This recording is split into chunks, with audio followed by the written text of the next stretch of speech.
All right, welcome back to some Heroes in Training. Today Hey, is our first day of school. Yeah, we cliffhangered like a month and a half ago, and no time Oh has wow. passed. Mhm. All of our characters stood there for a month and a half, waiting yeah. for us to return.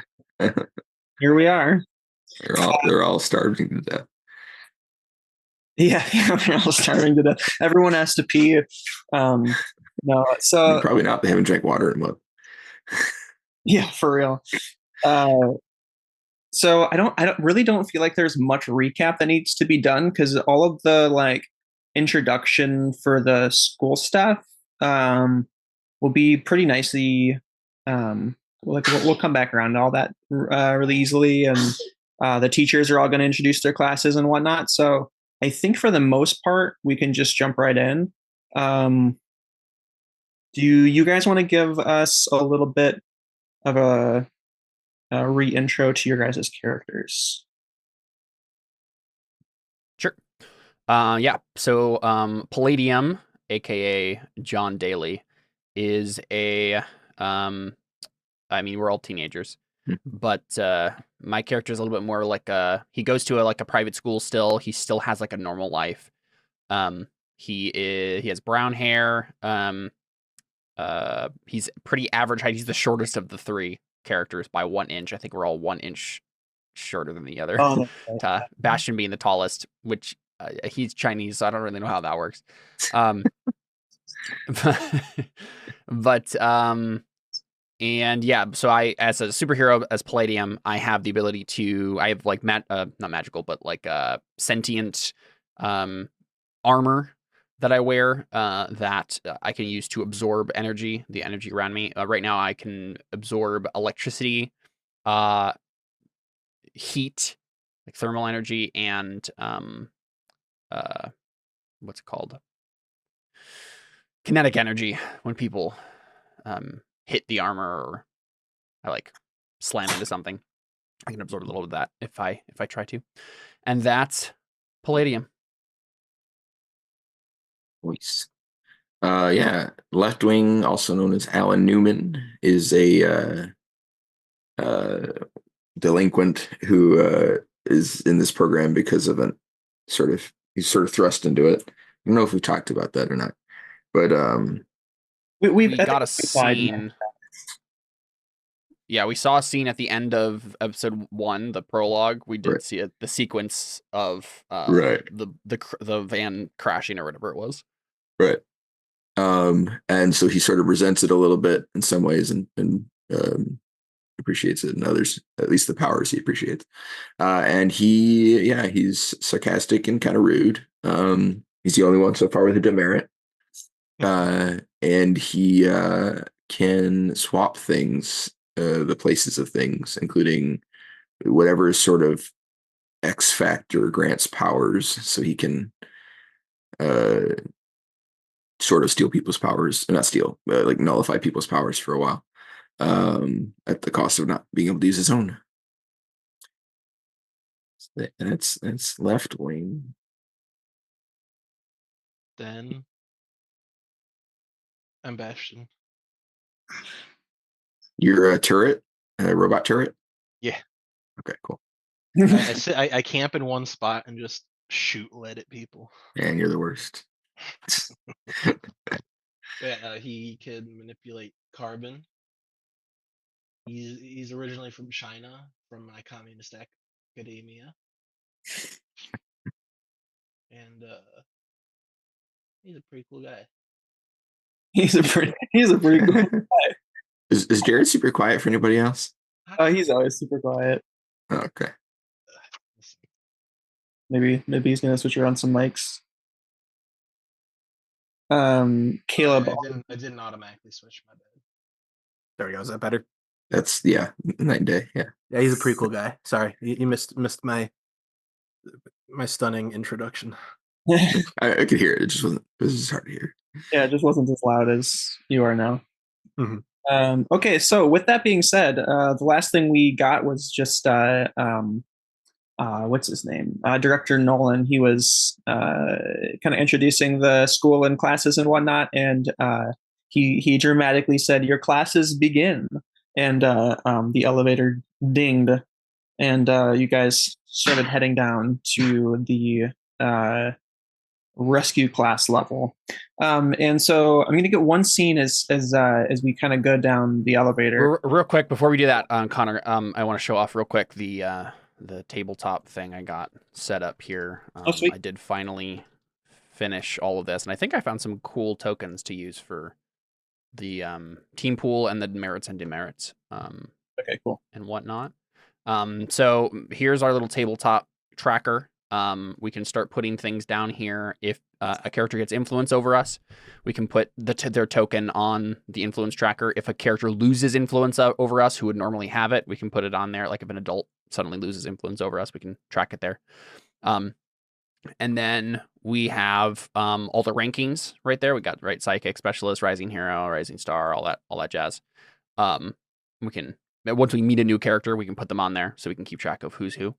And then I have the merits and demerits and whatnot in the right corner there. So little stars and yep. Keep in mind, 10 I think is the max for both. So we wouldn't be able to fit. I can just make them smaller. Okay, yeah. And then Connor, would the team pool set reset to 1? Is that what it is right now? That is or does it? Oh, this was one thing I needed to do before. Is get all the folders and stuff set up. Yeah, I think it's just over a period of time it resets to 1.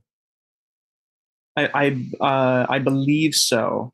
Just like as time passes, yeah. Of the mission is that I add 1 to the team pool, I think is what it says.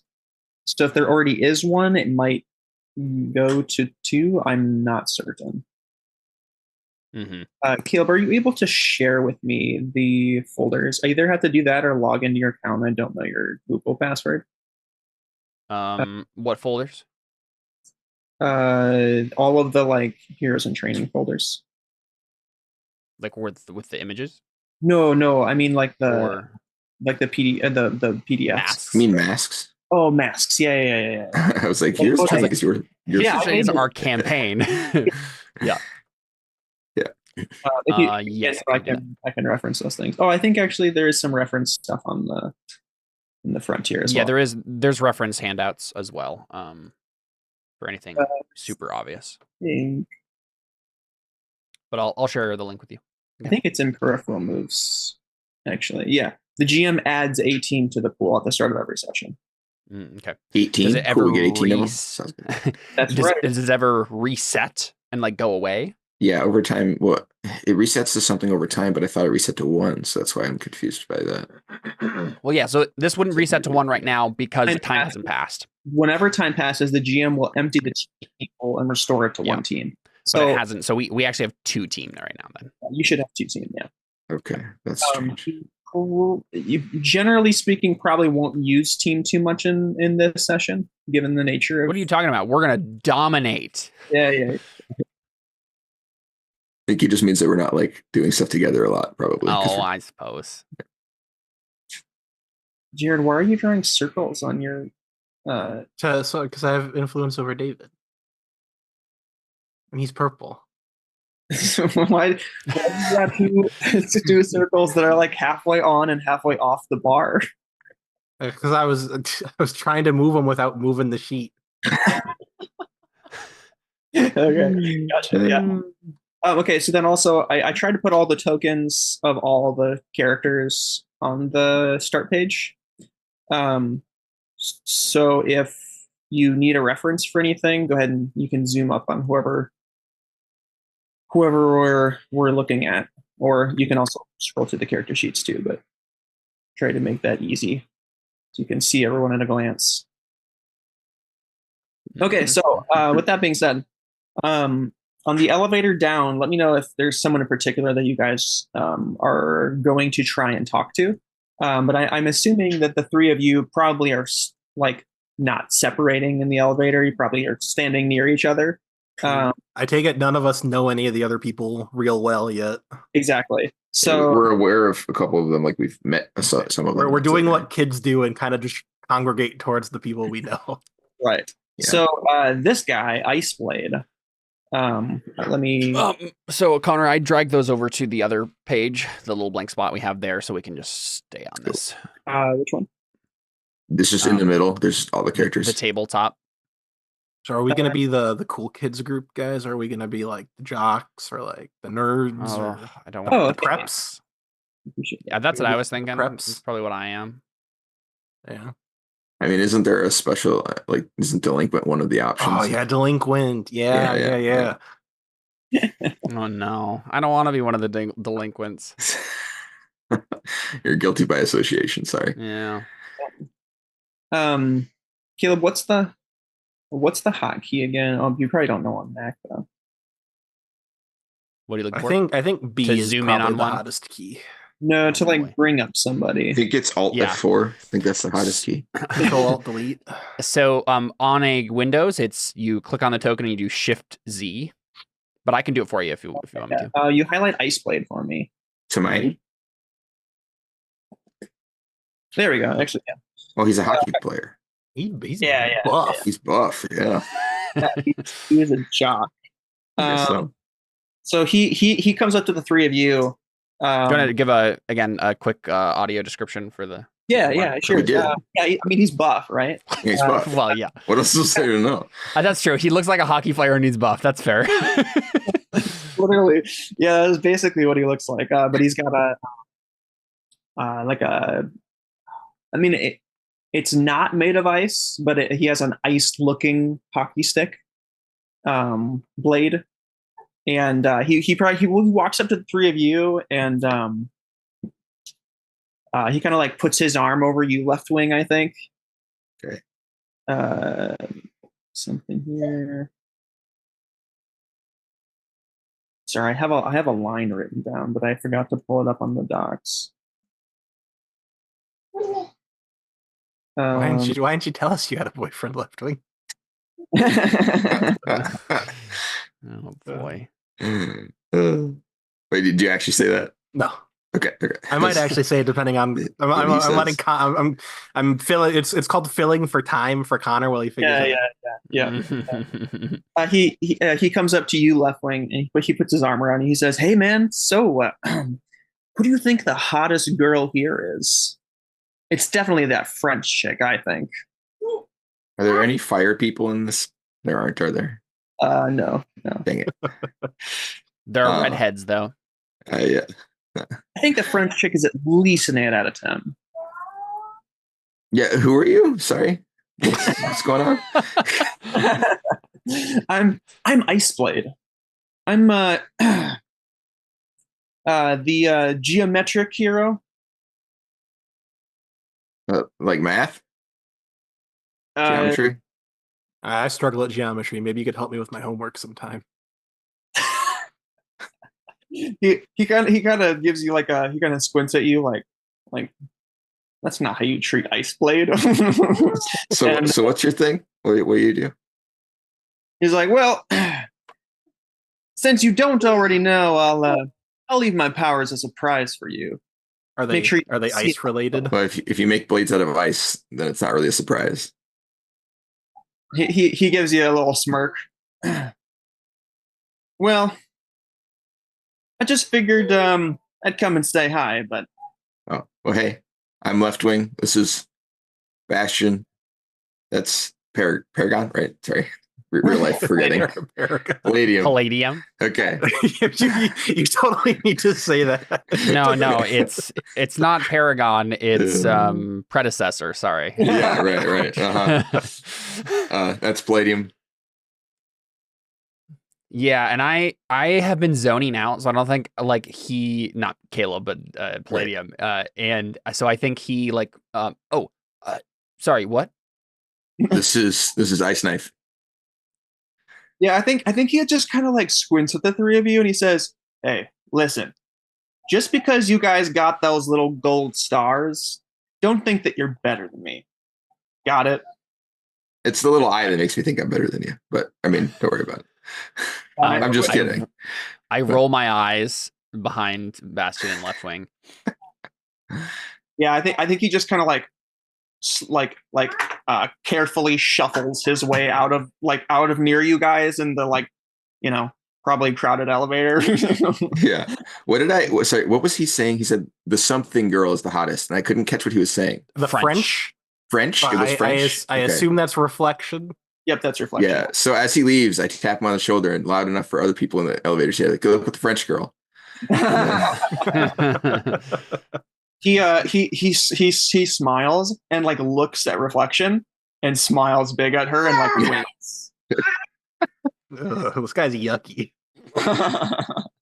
I lean into the both of you and I say, I told you this would be bad to get merits on the first day. What are you talking about? That was great. And so then as the elevator opens, you see this huge area. I mean, just this massive area. It's mostly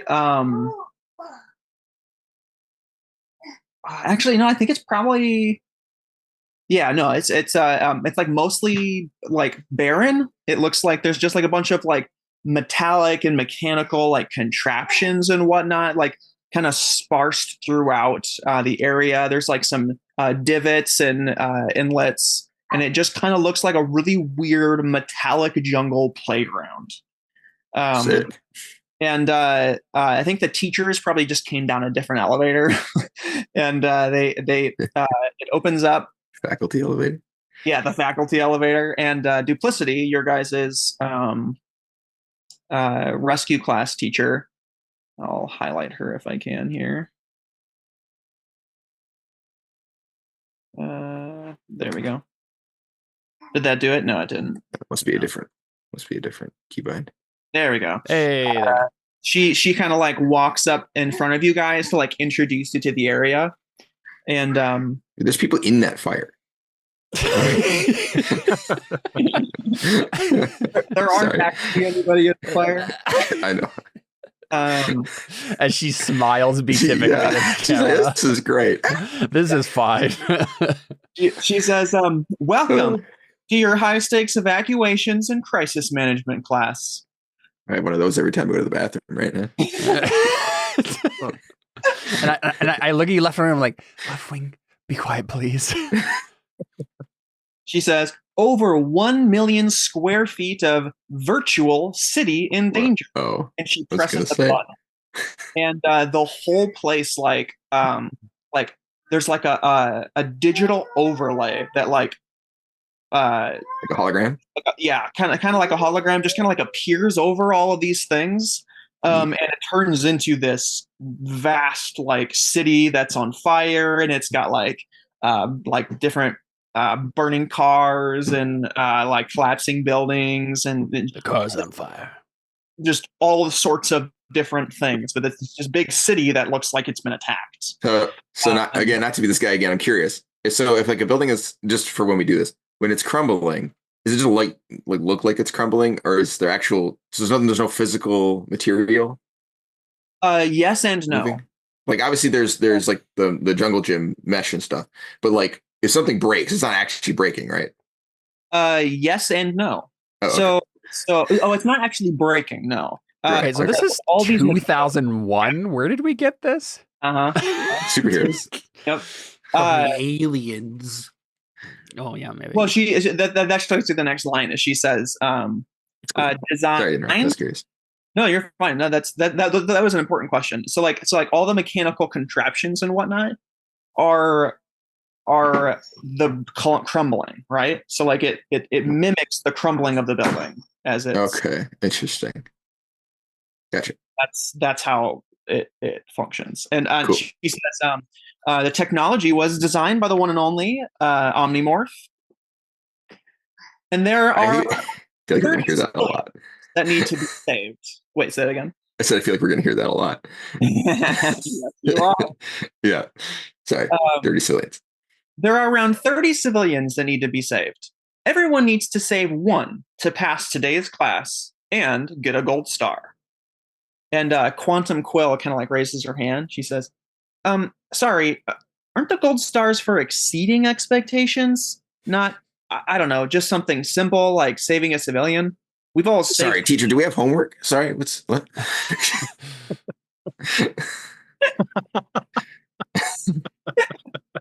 Also, someone used that line on me in D&D. I corrected something in favor of the GM. They're like, "Teacher, do we have homework?" And I was like, "Oh, I'm gonna steal that line." Oh, that was so good. So Diplicity responds to that, not you saying, "Do we have homework?" Right. She says, "That's a good question. Consider today a benchmark test.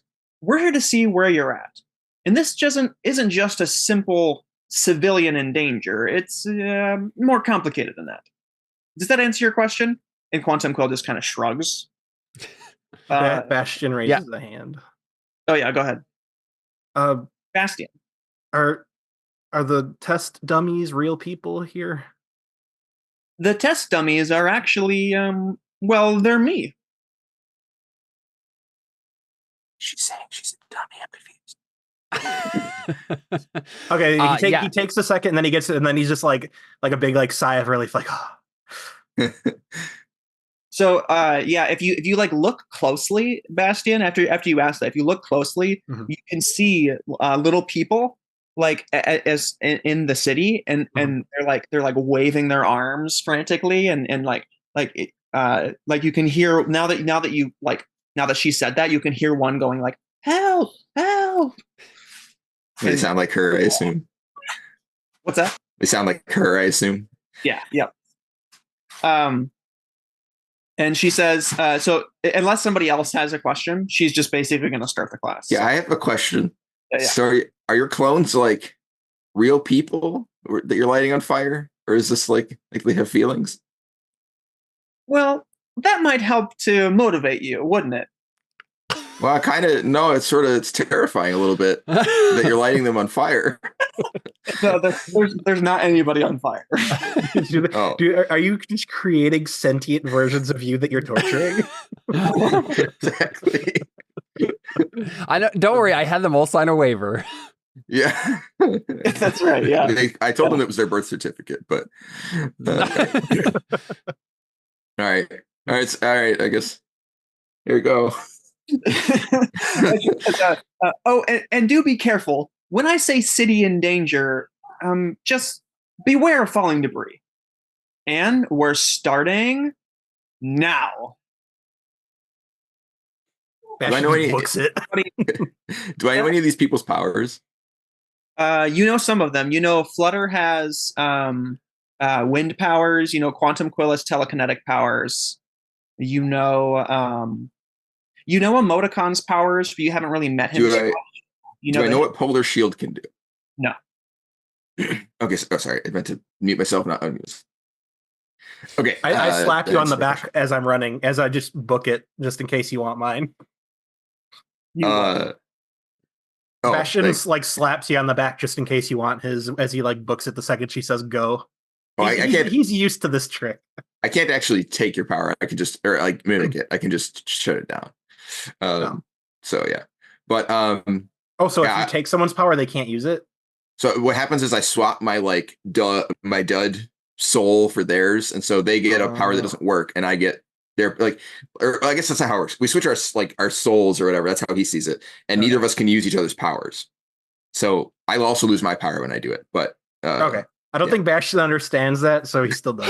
Yeah, no, that's fine. Nice. Yeah, cool. Left wing doesn't move. Okay, yeah. So everybody else obviously just kind of springs into action. Some are faster than others. And there is a roll for these, so I will have you guys roll for them when you want to. But Left Wing, is there a reason you don't? Yeah, who's the fastest? Definitely Shorty. Cool. I switch places with her. Him, them, him. It. Yeah. So. I'll roll if you want me to do that. Yeah, for sure. Yeah. Okay. So Shorty runs super fast. How his power works is he shrinks, and you know his power pretty well because you've worked with him before. He shrinks, and the smaller he becomes, the faster he is. So he just shrinks down.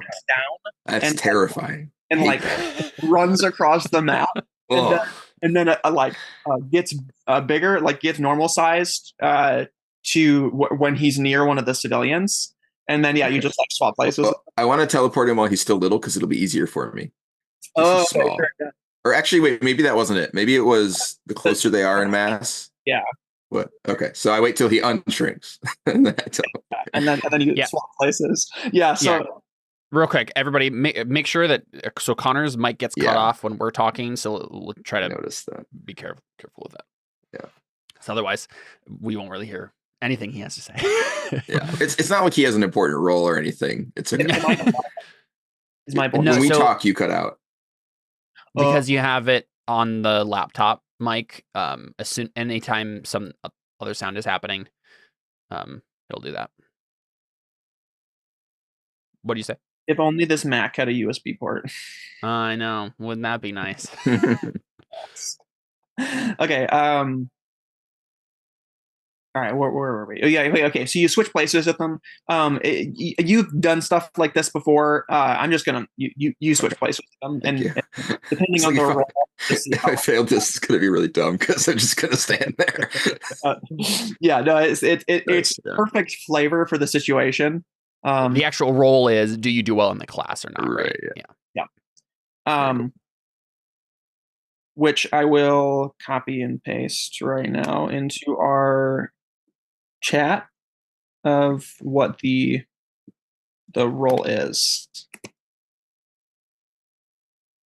So rescue class. When you initiate a rescue in rescue class, roll plus savior. On a 10+, you rescue them without issue. Mark advancement on the education track. On a 7 to 9, you rescue them, but the duplicate gets bumped and doesn't survive. And I'll explain a little bit more of that if someone rolls on that. On a miss, not even a normal person could have survived your rescue attempt. Mark an appropriate condition, or you didn't try hard enough and lose advancement on the education track. Wait, there's an education track? Yeah, you got to make one of those too. Yeah, okay, I'm sorry. There's an education track? Merits. Right. The merits, the education track? Do I need to add it to the... sorry, what did you say? No, that's the merits. Okay. Oh, okay. I was like, no, Connor, I finally got the layout right. Go ahead. All three of you make the roll, and then I'll be right back. And I'll explain the result. Thank goodness. Hey, Caleb, what's the roll to get the burn? Get for what? For I think you roll plus conditions, if I remember right. Yeah, but you're not a... do you have that move? You're not a Nova though. Yeah. Oh yeah, that's right. He took the Nova move. I leveled up as an advancement. Especially because I failed so much. But I don't know if that actually helps you because this is just like a summary roll. So one of my abilities is using using freak instead of savior. But it's probably for a specific move, right? When you wait just a second, I gotta find it. It's probably for the like defend a person move or whatever. Are you using the move where you just steal anybody's move? Is that no? He's trying to use a burn from the new Nova thing. Yeah, so you're trying to use shielding, Bastion. You call up a fast protective field to stop a danger. Spend 1 burn to defend someone else from an immediate threat. Rolling plus freak instead of plus savior. So it's just using the stat for the different move, but this is a different move. Yeah, this is a different move. But would it count, Connor? Can he? Yeah, I mean, I guess Connor can decide that it doesn't matter. I'm not sure. I think because this is what the class is. It's defending people. Yeah, but I think the reason I'm going to say no is because in the like superhero aspect of it, like you're doing unique things, right? In place of your normal powers. In class, it's less like you're looking one instance of like your training, right? Like you're training your raw rescue class abilities, I guess, if that makes sense. So I think it feels odd. There are other aspects to saving people besides saving one person with a force field one time. So. Right. I feel kind of dirty saying no still, but I feel like that's a good precedent. Yeah. Okay. Since we're here, this is the first time. Are we just not using active moves then? That's what Connor said. Yeah, basically, this is not an active move. Also, technically, like even just in the narrative, creating a force field around someone if they're like on the top of a 40-story building doesn't save them. Like the move makes sense if they're being attacked or something, but you have to. This is like simulating you helping them bring them somewhere, which might be beyond the scope of that. Yeah, we're abstracting the whole thing with one roll. Yeah, that's a separate move. So. Yeah, hopefully that helps too. Yeah. Because also this would actually be super easy for my character because he can just teleport stuff, but I still had to roll Savior, which is my worst stat. So I feel again, because there's other things to this besides it's more than just that. Yeah. Mm-hmm. Yeah, I'm not, like your attitude doing it, your bedside manner, like all of those. Yeah, right. Okay. Real quick, you guys should. I'm trying to figure out how Palladium. I'm struggling to get into character here.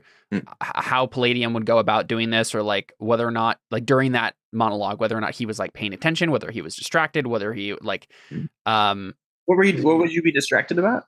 Thinking about school or his girlfriend or. Well, yeah, because I have like a whole nother life, and I don't know. I'm struggling just to get back into character here. The last thing we got from Palladium when you were talking with Vulcan is you said, I think I'm ready for this. Oh yeah, you're right.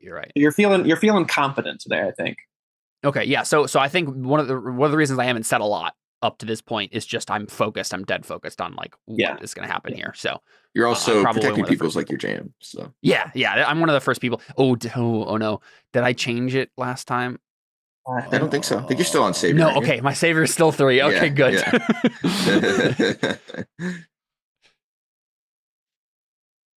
All right, cool. But yeah, go ahead and Bastion. Yeah, we'll do them one at a time. And David just got a 7. I got a 7.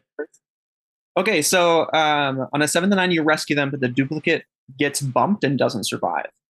So essentially, how her power works is she creates these duplicates, but they're really, really weak. And like so the shadow clone. The slightest piece of rubble was to like touch her. She just that copy just dies. It's just gone. It just like vanishes. Yeah. Does it vanish or does it melt or what does that actually look like? It just like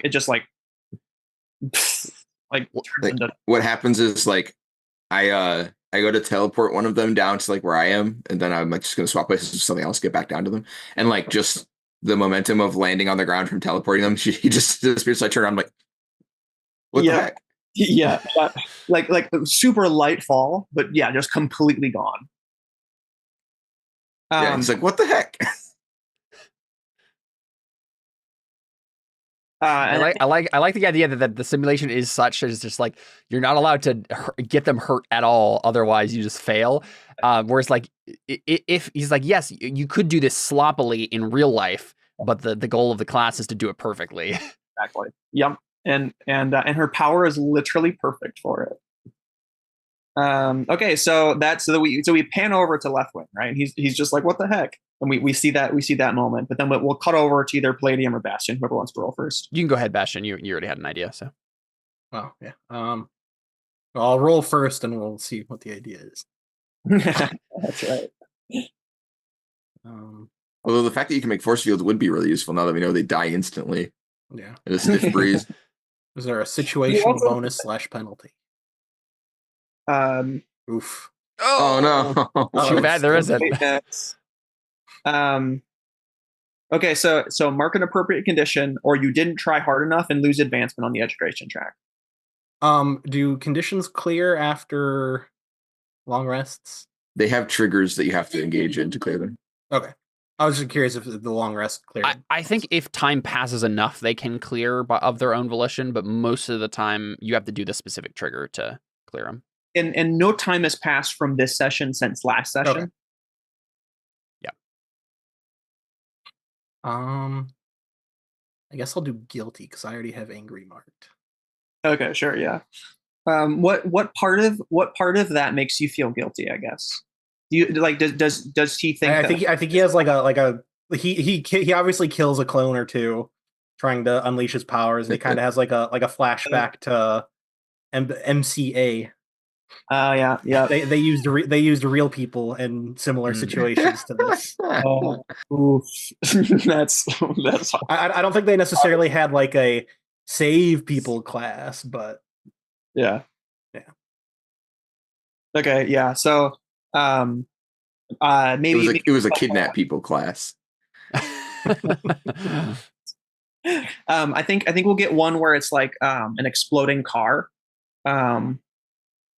So like you're like trying to make a carbon shield around one of them, and the like mechanic like fires off and shoots some like I guess maybe like some shrapnel or something at her. Like one of the pieces gets through your carbon shield and like hits her right in the neck, and you're like,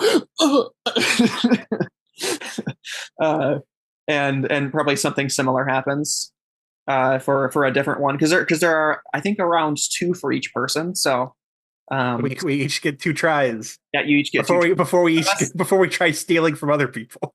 That's right. Yeah, and obviously someone can try more than twice, but okay. So then, Caleb, why don't you go ahead and roll for Palladium?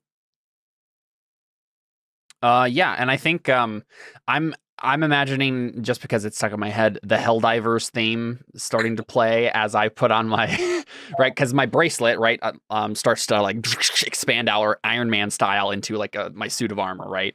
And we're just going dun dun dun dun dun, right? It's the cool superhero music. As I'm suddenly like, and everyone else is around me is just like, I think we've got a shot of me just like dead focused on what the teacher was saying, and then as soon as she says like go, all the soundtrack cuts out, and we just kind of get this like heartbeat in the soundtrack, and we're focusing on me, like a close-up shot. My eyes are closed, and then we start getting the like the armor going up, and the dun dun dun dun dun, and it's kind of like slowly building, the music slowly building, and then as soon as it gets my helmet starts to appear. And then as soon as it closes, it goes dun, dun, dun, dun, and like rock starts right in the soundtrack, and I'm just like, okay, let's go, and then we'll like jump off with some like energy. You should have rolled first, because now if you roll bad, that's going to be really weird.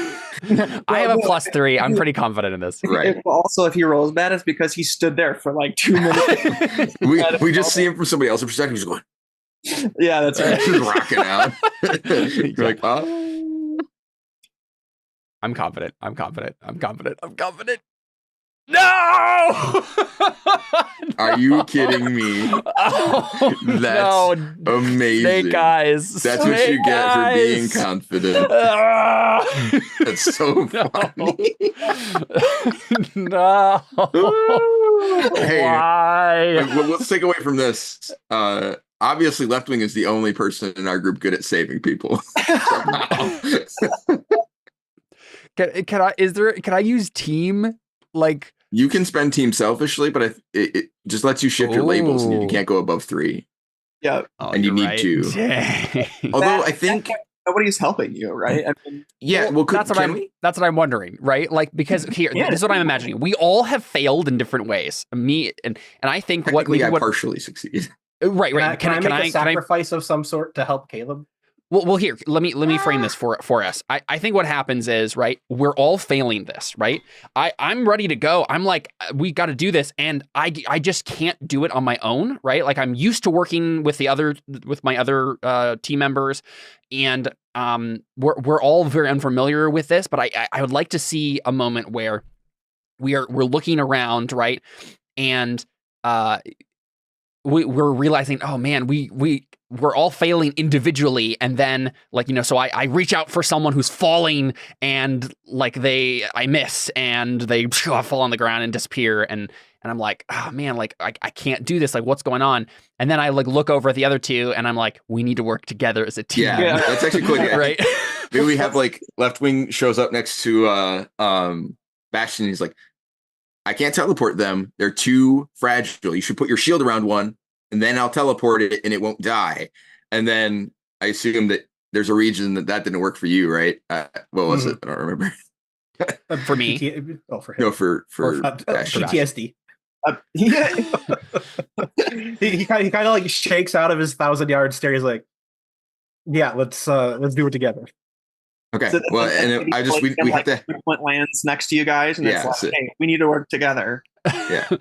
Yeah, I was just there's got to be a reason the Bastions didn't work, so that we'd need Palladium, and then we can all do it together. All right, we got this. All right, I'm gonna pull that guy down. You put a shield around him, and then Palladium can carry him without breaking him. Okay, and as you guys all say that, and are you trying? So you have 2 team. Yeah, maybe we can both spend a team to help Palladium succeed. I mean, this is Palladium's thing. At least not fail. I mean, I technically half succeeded. Well, but I mean, even if we do we this, he's should- still gonna die. What Because what it'll do you just think? be we each seven. get a second attempt though too, so maybe we should save it. Do we? Since we all. Don't get a second attempt now. Oh, I thought you said we each got 2 chances.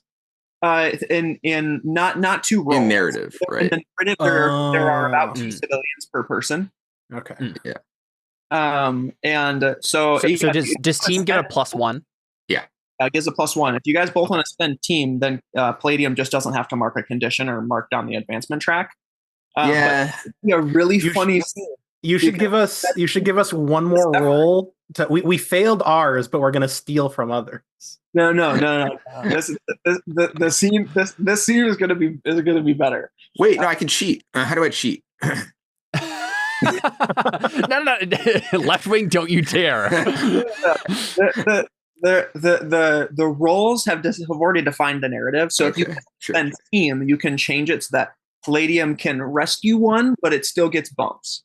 Yeah, I want it to be. Is it cool if it like we almost get there, and then like we do something stupid in celebration or whatever, and it dies? Like that's what I want to have happen. I want it to be because I think we're already together. Like I want it to be that we like basically get there, but then like Yep, that's 100%. So tell me this awesome plan of how you rescue someone and then celebrate, and I'll tell you what happens.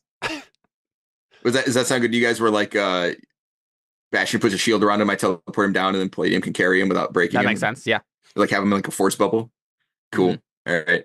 Yeah. So they're like, I guess we just like all run towards the thing, and then like Dun, dun, dun, dun, dun. I know you're really stuck on the Helldivers theme, but I did. Yeah, I know. That is fun. Yeah, it's a good song. Yeah. Just for the audience's sake. Mhm. And then like I think we're about to get there. He's like, yeah, we did it. And he like throws his arms out and he punches the bubble, and the bubble like shoots off to the side, pops, and the guy just explodes. I'm like, oh, that counts, right? So you make a bubble around him and then teleport the bubble. No, I was thinking like Palladium was carrying the bubble, and since he's not touching the person, he's not like crushing them. And then we get there, and then I like do some kind of celebratory thing, and maybe they drop the bubble or something, and I accidentally like punch the thing and it breaks or something. I don't know. It'd be funny if in celebration we celebrate early and we destroy it. Yeah, no, that's for sure. Yeah, that's for sure what's going to happen. But so you're carrying the carbon bubble, and then it releases. What? How do you help? Oh. How am I helping? Yeah. I was teleporting the guy down from the building in the first place. To like, okay.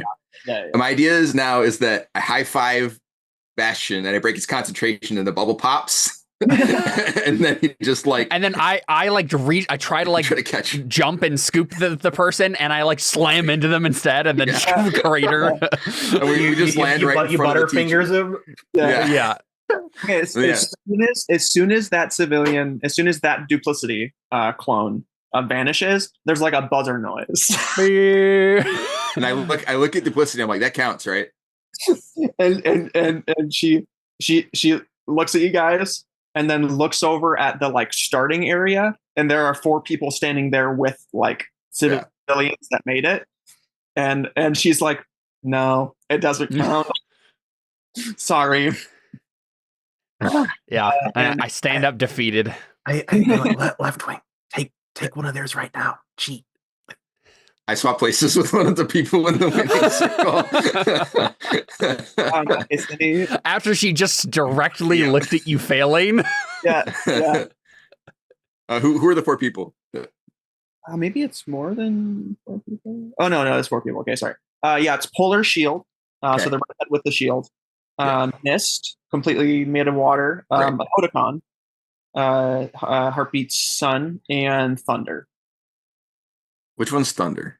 The gal with the lightning bolt around. One girl with the lightning bolt behind her, but the lightning bolt's just for flavor. Okay. So her power has nothing to do with lightning. Well, if I know anything about kids, it's that you hurt by being annoying. So I teleport with her. You teleport with Thunder? Yeah. Or actually, you said Mist was up there. I've already made a reference about wondering what it'd be like to kiss water. I'll switch places with her. Places with Mist. Mist, yeah. Okay, yeah. That's not what I meant. I facepalm him like you're supposed to switch places with the clone. What? So our team got the credit for winning. Well, because we're not actually like where you're supposed to be, right? Like we're not in the spot. So like if I just brought the clone to me, then it wouldn't count, right? I mean, Did I I think misunderstand that, Connor? I think the misunderstanding is funny. So yeah. this is a question though. You don't. I mean, you don't get any credit either way. But No, I know, but like, just so I'm doing the thing that makes the most sense.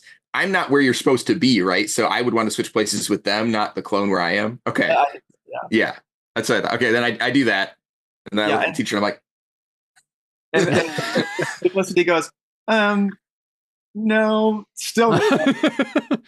man, rigged. But that was All a right. nice effort of you guys using teamwork. No one else thought to do that. Yeah, but, yeah. Still didn't work. Good try. I mean, hey, if this is how you want us to do it, then you got to encourage, right? You got to incentivize us for teamwork. You got to reward us for teamwork, right? Yeah, you get bonus points. You just don't get any merits. Do bonus points do anything? No. I thought merits were the points. Doesn't that mean we get bonus merit points? No, but you get the satisfaction of knowing that you tried. I knew she was gonna say that word. Great. As soon as she started talking, I knew the word that was going to come out of her mouth was satisfaction. I was like, "Oh, all right." I switched places with Mist again. Yeah, and when Mist was teleported, she's like, "Hey, how did I?" She's like, "Welcome to the team." What just? Now, so I think I stand up and I say, "It's fine, guys. We failed. We'll just have to try harder next time." And I like look down at my gauntleted hand and kind of like make a fist. Like, ah. So are your clones supposed to be like made out of paper mache, or do you just do that to make it harder? No, they're supposed to be like that. Yeah, I'm not. Okay. I'm not like weightless. Oh, I forgot to mention. So the other teachers are, well, you probably just noticed now. The other teachers are like up in probably like some sort of like window bay where they can like see everyone. Observation. And they're kind of like taking notes and whatnot. Weightless is not taking notes. But Duplicity kind of like, because he only has one arm, so he can't like hold the pen and the paper. Yeah, exactly. Right? Yeah. That's exactly right, David. Yeah, make fun of the guy with the one arm. That's right. I mean, I 100% will when we get there. Yeah, Duplicity kind of like gestures to him and is like, "I'm not like weightless up there and used to be this like grand hero.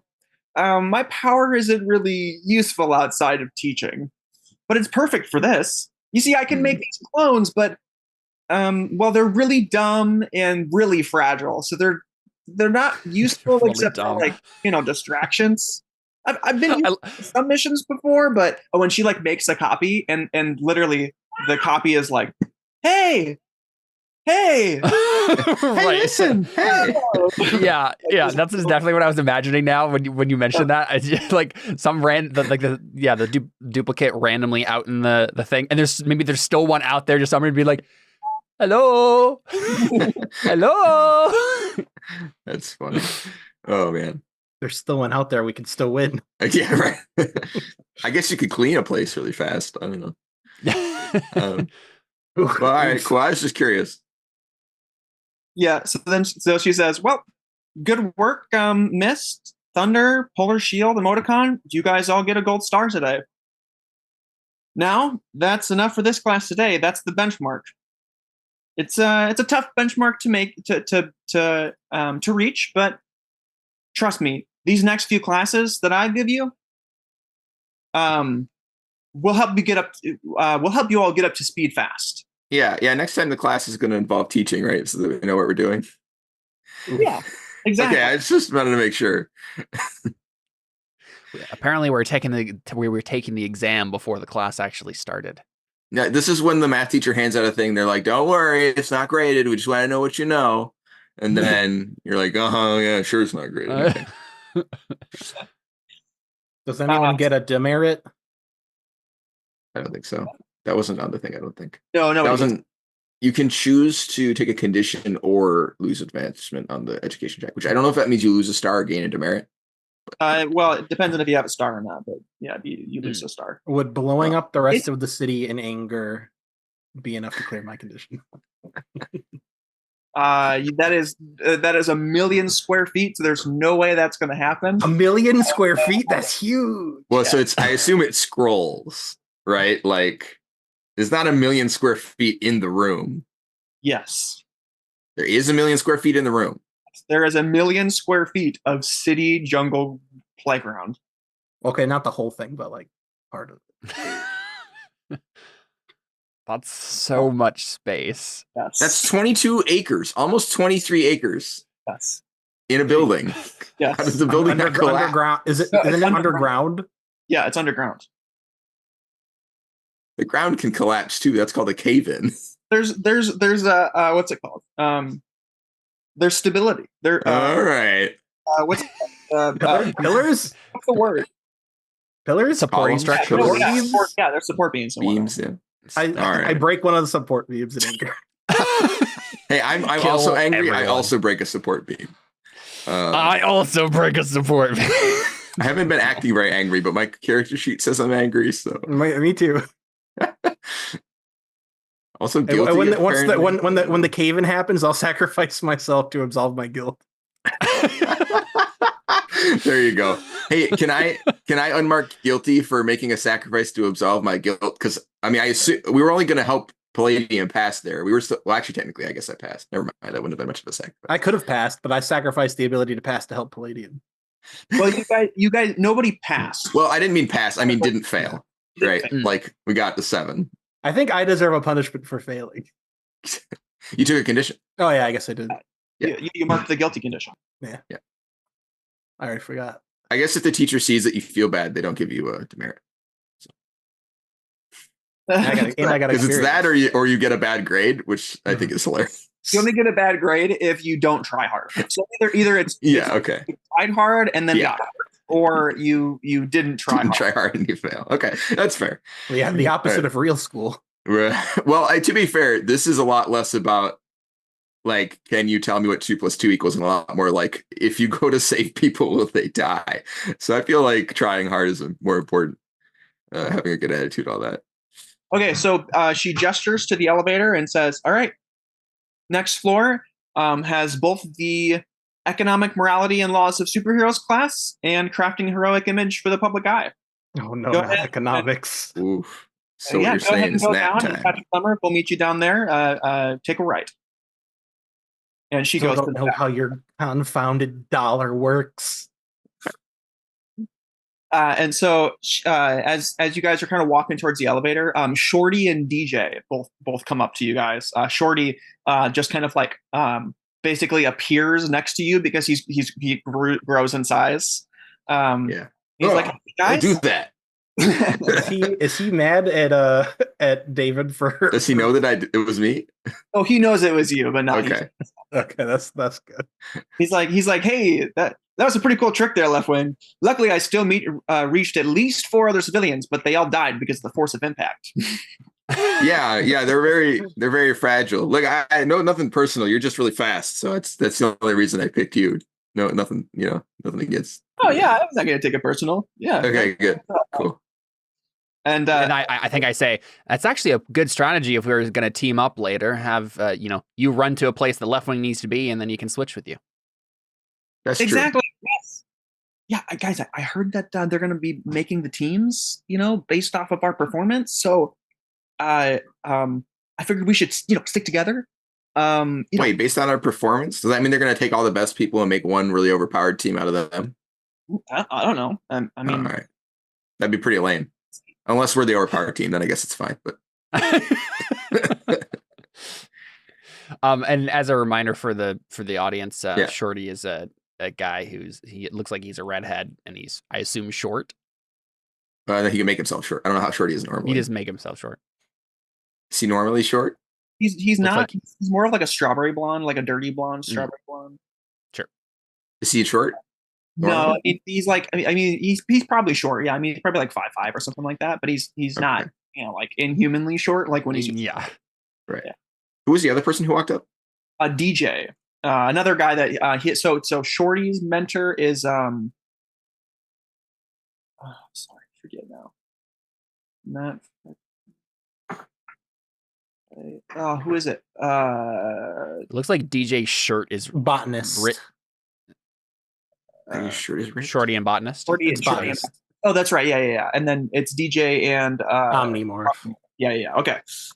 So Shorty, Good on you, Jared, for remembering this. No, I have the cheat sheet open. There's no way I needed that. Good on you for remembering that there's a cheat sheet. so you know the two of these guys, and then DJ comes up to he's probably Shorty is kind of like next to left wing, and DJ probably comes up to you, Palladium. He probably is the closest with you, and he's like, "Hey, yo, what up, man? Break it down, dog." And he holds out a hand to do like a secret handshake, but like you've never done a secret handshake before. What? Can I make a break roll? a dog with you? Why? Yeah. Left wing. Isn't that normal in your country? Yeah. I mean, yeah. Yeah, that's what you do for dinner, right? You break a dog. Yeah, Instead I of thought that breaking was bread. frowned upon here. Can I make some sort of roll, Connor? I don't know what it would be to like know to like just do it without thinking about it, like whatever I'm just going with whatever his handshake wants to be, and just like acting. There's no real like stakes here. So you can go along with it, but there's like a second hesitation, right? Like yeah. I'm trying to just go. I'm just like, sure, whatever you want to do, buddy. He's like, yeah. So then he just like does a bunch of weird stuff you've never seen before, and he's like, "What's spinning?" Oh, spinning. Nothing around here, I don't think. Been a long time since we've been in the same place together. How have you been? Listening to any good music recently? Is this your tagline? Is this the thing you say when you go to anyone? No, I don't actually say that. That was me as Caleb being like, that sounds like a video game character dialogue. Music. Yeah. Actually, you know what? I think Palladium would be excited about this. I think he says, what? I think there's a Nirvana album that came out in 2001. Except we just turned into 2001, didn't we? Yeah. Music in 2000s. I think. I knew Caleb would get so into this. Perfect. Okay, yeah. So oh no, that's not right. In 2000. There's a 22-acre underground building over here. We can whatever song we want to be out is out. I say, oh, I don't know. I know the sort of music my character listens to, but I don't know what would be like the thing he's listening to right now. I'll just say,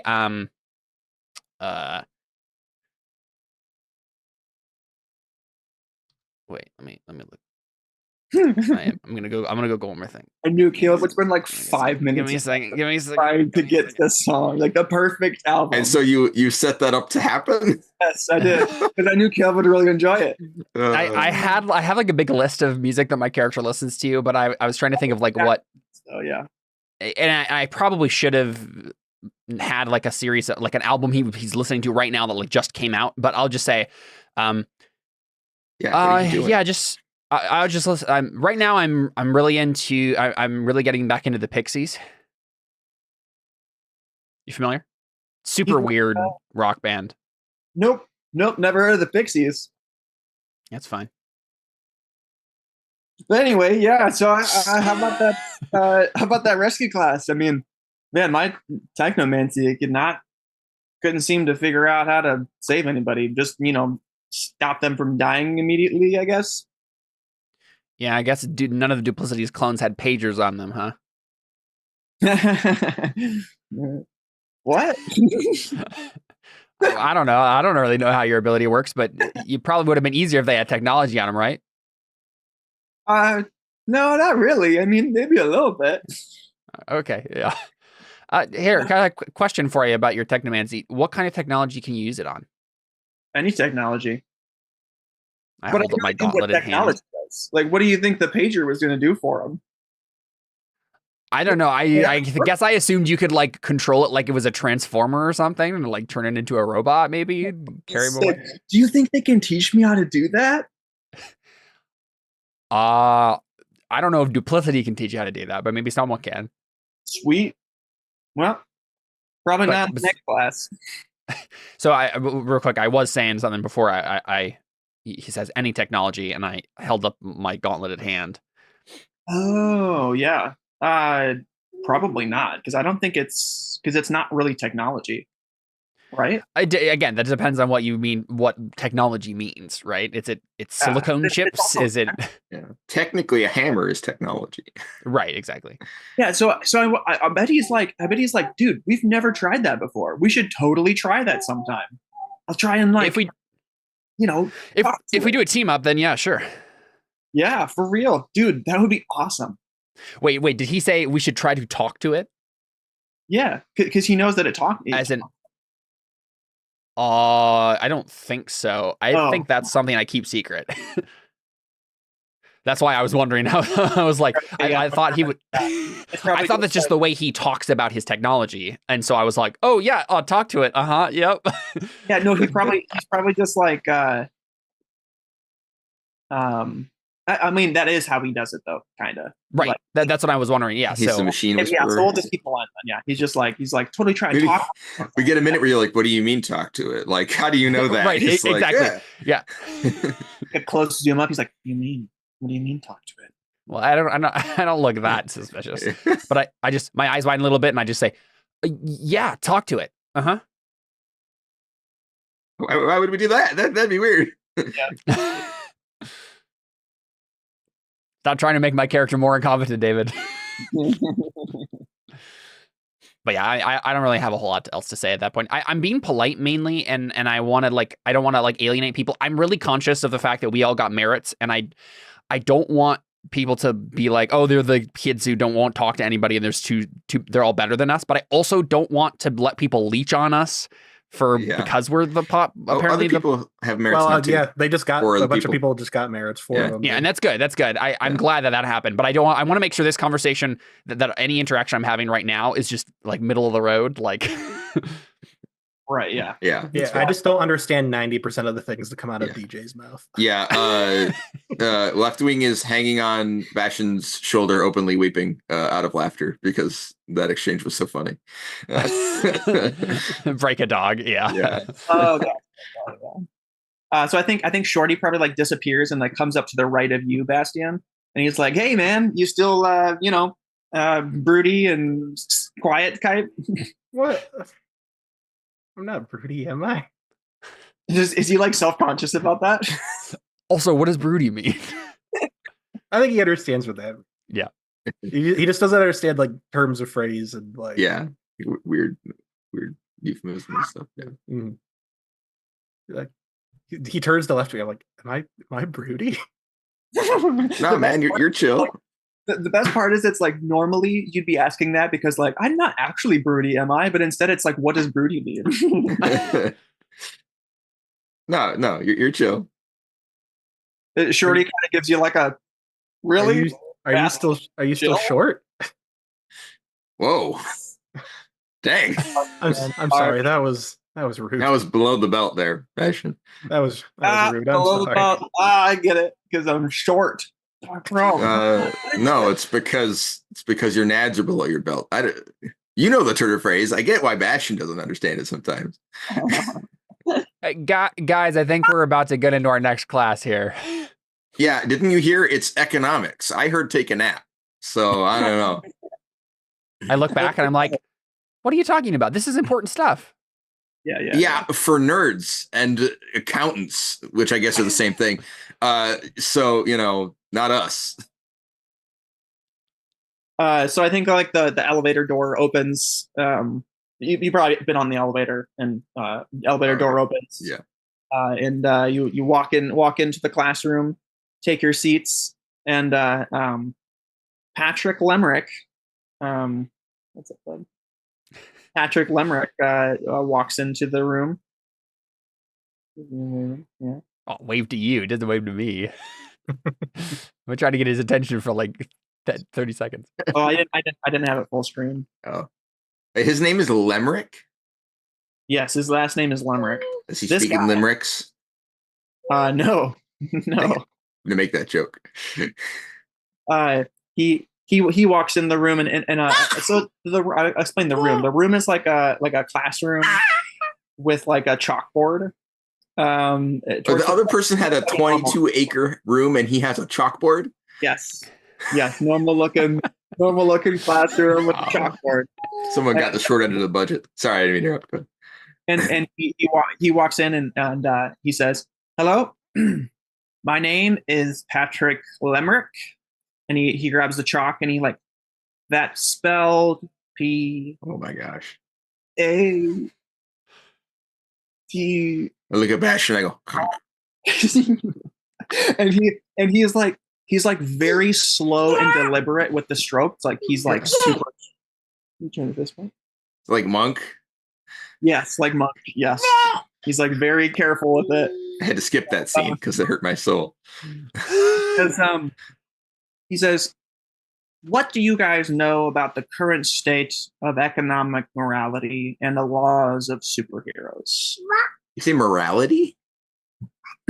Economic morality? I raise my hand. Sorry, say it again. Yes. What's your name? My hero name or my name?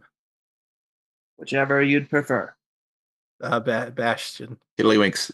Oh, that's too slow. Sorry. That is a pretty good hero name. Thanks. Yes, Bastion. Zero. Okay. The answer is zero. High five. Okay, hold on 1 second, because there is a role for this if you want to try to know stuff. Otherwise, You know what? Yeah. I do want to try to know stuff. Okay. Is it superior? Yes, it is. Yeah, I got -1 to that. Or Nice. what move is this? Assess the situation. Or This is a class move. Economics and that's wrong. Economics and history class. When you raise your hand or get called on in economics and history class, roll plus superior. On the 10 plus, you studied up on this or can see through the question. Gain a gold star and tell us what the right answer is. On a 7 to 9, your answer is somewhat correct, but the teacher corrects you on at least one important detail. On a miss, your answer is wrong and embarrassing. Choose either a classmate or the teacher to gain influence over you, or you were deliberately causing mischief and gain a demerit. Okay, I'll roll superior. So if you guys are good at this, and we're talking about like a superhero law or something like that, and you get a 10 plus, you can just tell me what it is. That's cool. I've got a good thing for if I do somehow pass. Okay, sure, yeah. I really want you to fail and say zero. So do I. And on a 7 to 9. Oh dear! What? Hey, zero. Wait, you have a -3 on it? Wait, why'd you get a -3? How do you have a -3? I don't know. You have a -3, apparently. I assume it's marking one of my conditions. Oh yeah. It's because Oh yeah, because you have -1 to it already, and then you also get -2 Wait, but from this- being this guilty. This isn't a. This isn't a move. I so. fail regardless. Oh yeah, you're right. Yeah, so Connor, it is as It's a note, specific guilty moves. gives you -2 to provoke someone and -2 to assess the situation. It doesn't give him -2 to this roll, so it's actually a It's it's still a fail. It's one. still a complete or fail. no, It's- it's a 2. 2. It's a 2. That is so funny. Oh dear. I think sometimes when you like get a Wait, really good one, is because is yes, it- that's kapow sometimes, but Is yeah. it different? Is zero? I hope the reaction to zero is different than the reaction to 1 through 6 or whatever. Yeah, I agree. But oh dear is yeah. Oh. Okay, all right. So you say that. Right? I know what the yuan is. That's me. That's my name.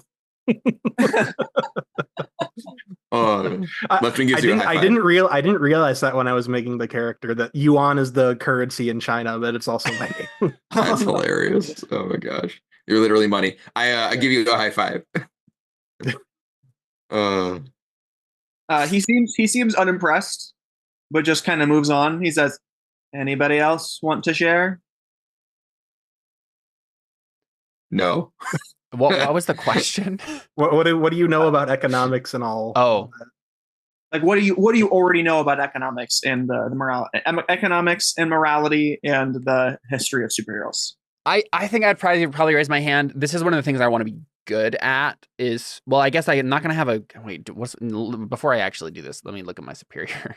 Okay, I have a 1 in it. I think that I at least in terms of like being a nerd and a prep, like I pay attention in classes like this. So at least I'd want to. So I'll give it a shot. and roll superior. Hey, Hey, that's not bad. Nice. Somehow I got a mid pass in savior class, and you got a mid pass in freak class, which is my best stat. It's so weird. Real quick, who has their chat noise on? It was very loud just a second ago when that went through. Well, I don't know. Go ahead and go to the gear option and change that if you would. You get XP for failing these moves, right? Moves. You get XP for failing any move. For these ones, for these moves, we're not getting XP because it's all about the education track. Trying to stagger the advancement so that for like these class scenes, you're not just like doubling up on everything.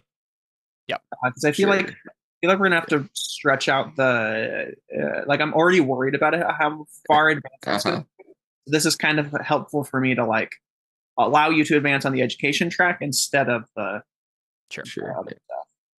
Except that you only advance on the education track if you succeed, right? Not if you fail.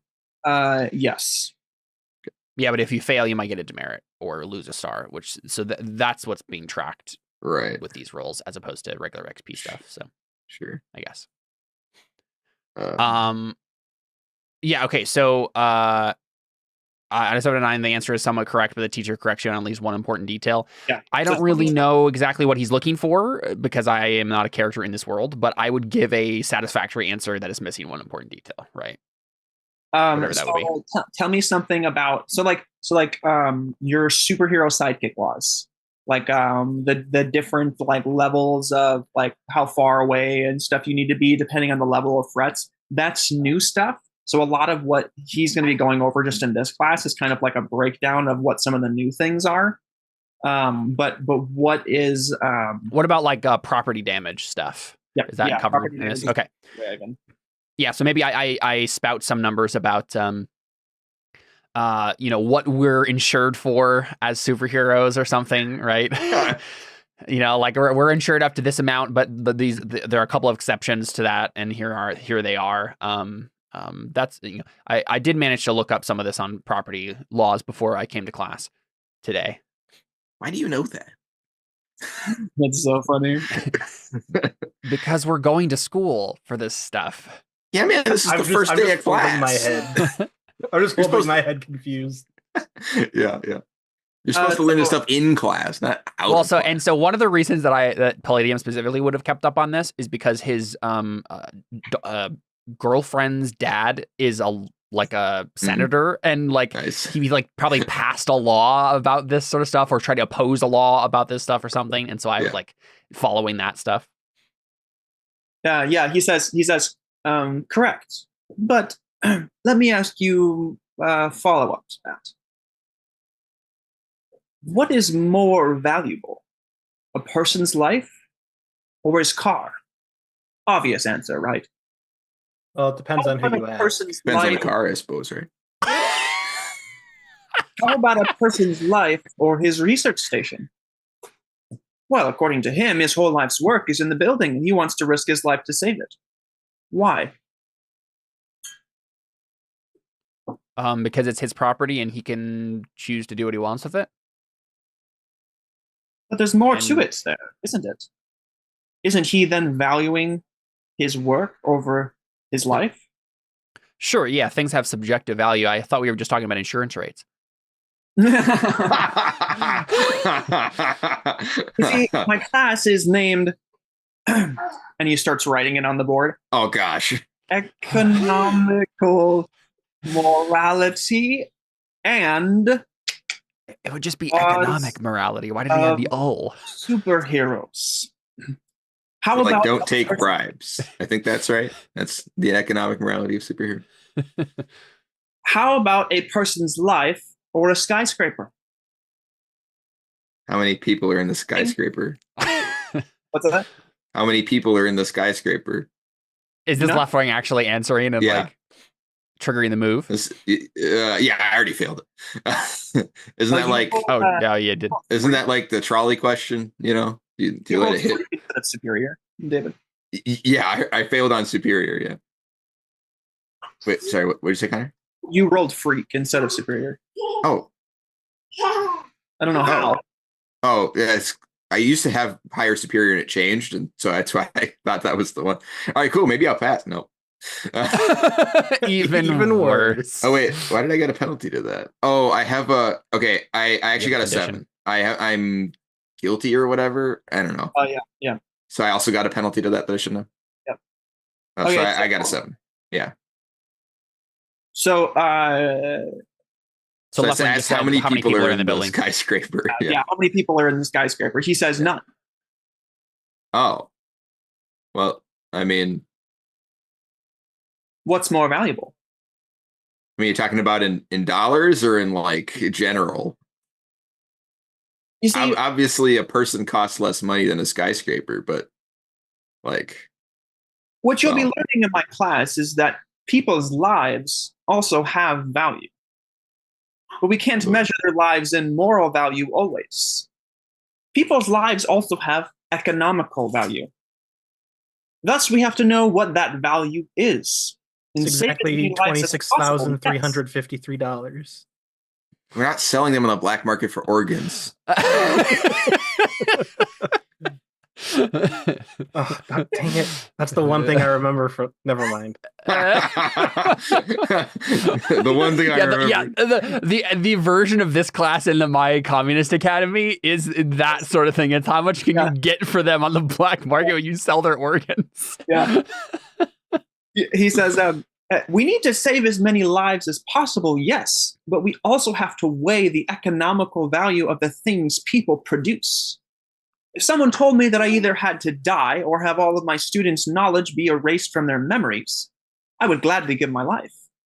Because although morbid, immoral, and perhaps even in your minds unthinkable, my life's work is the value of my life. What else is the point of me living? But that's you making that call. If I decide that all of the knowledge in your students' heads is worth your life, that's not my call to make. Which is exactly the conundrum we come to when it comes to superheroes and saving lives. There are many factors and measures that we must account for. I'm raising my hand, by the way. I don't know if you can see my video. Yeah, go ahead. He calls it. Yes. What's your name? Palladium, my superhero name. You can call me John if you want to. I think one of the things to keep in mind here is that property and livelihoods also factor into this. So while it's cold and heartless to consider the question as what's more valuable, a human or a skyscraper, it's also important to think about what happens when that skyscraper falls. If the skyscraper falls, whoever was working in the building loses their job. Yeah, sure, maybe some people are hired in a construction company to rebuild the skyscraper, but there's still there's human moral questions involved here no matter what falls. So as superheroes, or as heroes, our job is to make hard decisions and to deal with the consequences. I think it's important that we deal with these questions, but I also think it's important that we consider all the variables and remember that the most important thing of all here is not dollars per se, but the toll on humans, whether their lives or their livelihoods. Well, but hold on, I mean, like, but if a skyscraper goes down and people lose their jobs, I mean, in reality, if a skyscraper went down, tons of people would die around it. But if we're assuming that no one would die, then sure, maybe they lose their jobs, but there's like, catastrophe relief and stuff like that. You can get another job. If the person on the skyscraper dies, you can't get him his life back. Like, it impacts. I agree. And I like turn to you. I'm like, I'm not trying to like draw a parallel between them and say one is more valuable. I'm just saying the skyscraper alone isn't the only thing to consider here. Well, right. I suppose that's exactly the point of my class. Sometimes there might be, how does he phrase this? Sometimes there might be a precedent to go looking for survivors in a crumbled building. Other times, there might be precedent to keep a building standing, even if there might be some civilians hurt. There are a lot of factors and measures, and that's what we'll go over as time goes on. You do not have to agree with the answers that I give, but they are the law, and you will be graded by them. I will teach you to obey the law and the spirit by which the law was created. And there is not a single law that is on the books today for sidekicks and heroes that I disagree with. Did you write them? I feel like that's only true for whoever wrote them. You're asking if he wrote the laws? Yeah, everyone disagrees with laws unless they're the ones that wrote them. No, I have not written a single law. All right. So I mean, you said they're the law. So are there any laws where if you, I don't know, let a skyscraper fall instead of saving someone's life, you'd be in trouble? As the GM, I do not have a current answer for that. I don't think so. Okay, because like Left Wing's thing is like, this feels like a pretty obvious answer in which you just prioritize life, however best you can, and so like he's trying to figure out why there's a conundrum here that needs a class, because that seems cut and dry to him, and he doesn't know why there would be any laws that would like. Now, obviously, if it's like, all right, you save one person, and a $500,000 building, or sorry, yeah, or do you save 3 people and a $25,000 building? Like I don't know, how specific are these laws? Yeah, so that's why he's like being difficult about it. But I think as soon as he said like we're talking about laws, I started like frowning, and I'm like, okay, but you pose this as moral questions. Those are 2 separate things, but I don't say anything out loud. That should say a lot about who this guy is. Yeah, and I think I'm understanding that now. Yeah. I'm not sure exactly how to answer it. Maybe he's like retract the question. We'll get there. We'll get there. But what we must go over is the changes to the sidekick laws. Currently, there are now power levels. I think that some of you might have caught wind of some of these things. There are now green level power threats for villains. These you are free to engage with. There are now yellow level threats for villains. These you must be within a you must be within a team in order to take on these villains. Yellow level threats are for there must be a hero present, a hero of rank hero or higher present. Orange, you must have your personal mentors present in order to engage in this battle or participate in any way. Red level threats, you must not be within, and he writes on the board, 1/2 mile. That is approximately 2,786 feet from the villain in the battle. What is that in metric? I don't know the answer at the top of my head, but he 100% he writes that down. He gives you the exact answer, like to the decimal. Thanks. Cool. I'll make sure I count next time one pops up. Yeah, that's right. And there are also black level threats under some circumstances. You would all know Tempest as a black level threat. And he's like writing in the classroom. Be like, wow. So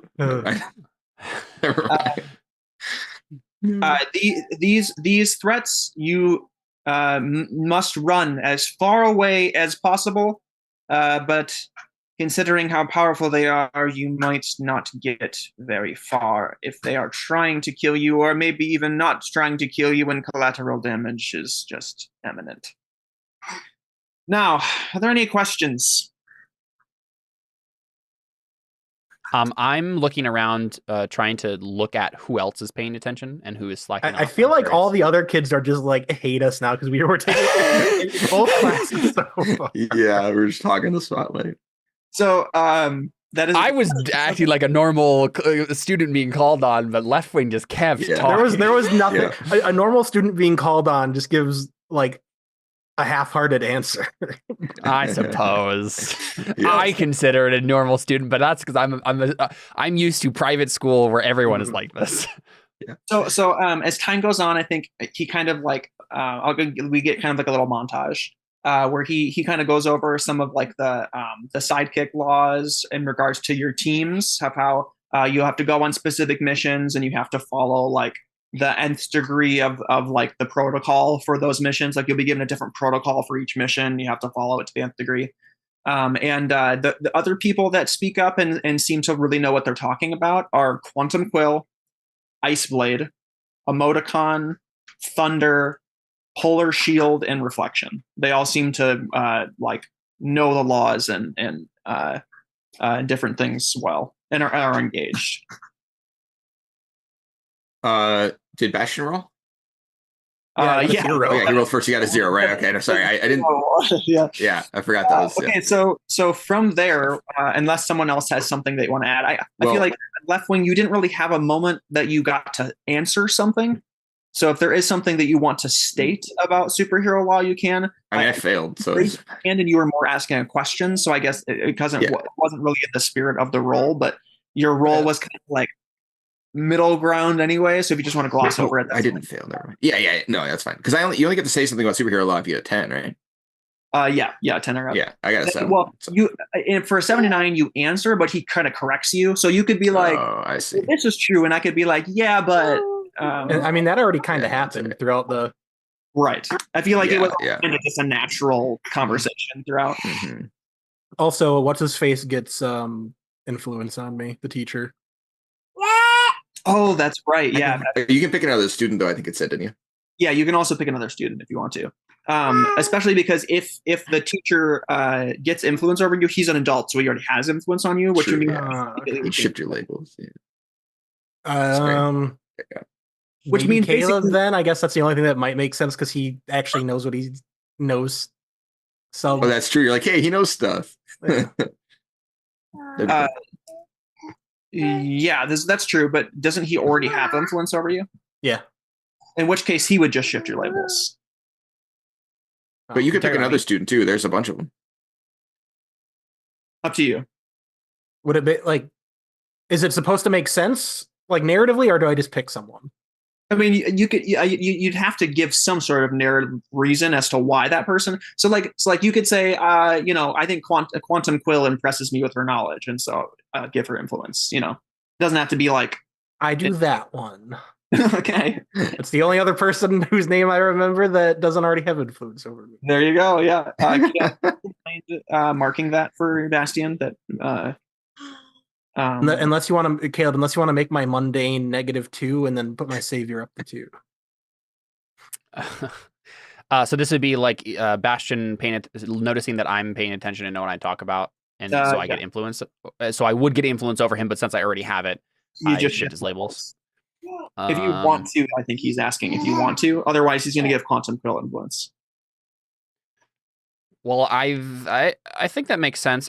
Because then I can make you more studious, right? I could be like, So my guess would be you'd be putting his superior up. It feels weird that you'd not be putting a superior up since that's what he's impressed you with. But I guess if you have a different reason as to what you'd be putting up. No, that makes sense to me. Because that makes sense narratively. That was what's happening, right? So I'll Bastion is becoming more enlightened with superhero laws. Mm-hmm. I'll increase your superior by 1, Bastion, and let's put your I'm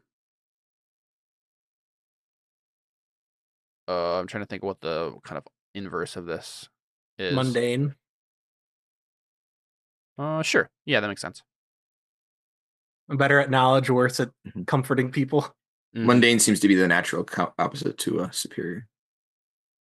Which, ironically, is the next class that you guys. I'm not gonna succeed a single roll today. Yeah, we're just gonna drop behind super fast. Everyone's gonna be way better than us the whole time. Somebody already has 2 merits, right? Yeah, Thunder, Emoticon. Do they only get merits? They can't get demerits or just get a 7 to 9 or whatever. Because otherwise, I think they're gonna outpace us pretty fast. They always. Yeah, but getting a demerit, especially for the benchmark here, is like sucking at this. Like they're bad. I got a 0. Yeah, but they can't. But they can't get like a 7 to 9 either. Like that's mostly what we've been getting. Where like they just squeak by. Because if they get everyone else has gotten a 7 to 9. So like the people that I mentioned, those are the people that. I guess they didn't fail, right? They're just getting 7. Okay, gotcha. Are you rolling for all these people behind the scenes, or? No, because no NPC ever rolls. Yeah. I'm just basing what these people are good at. Mhm. Like label wise, like kind of how they see themselves and what kind of things they're good at. Like DJ's a mundane freak. Yes, yeah, That's mean. yeah. I put their labels in the bio. Right. Yeah. Okay. Cool. I was just curious. All right. All right. So, what's this one called? The next class is the crafting a heroic image for the public eye class. Oh no. Yeah. So Angel walks. His name is Angel. He has wings.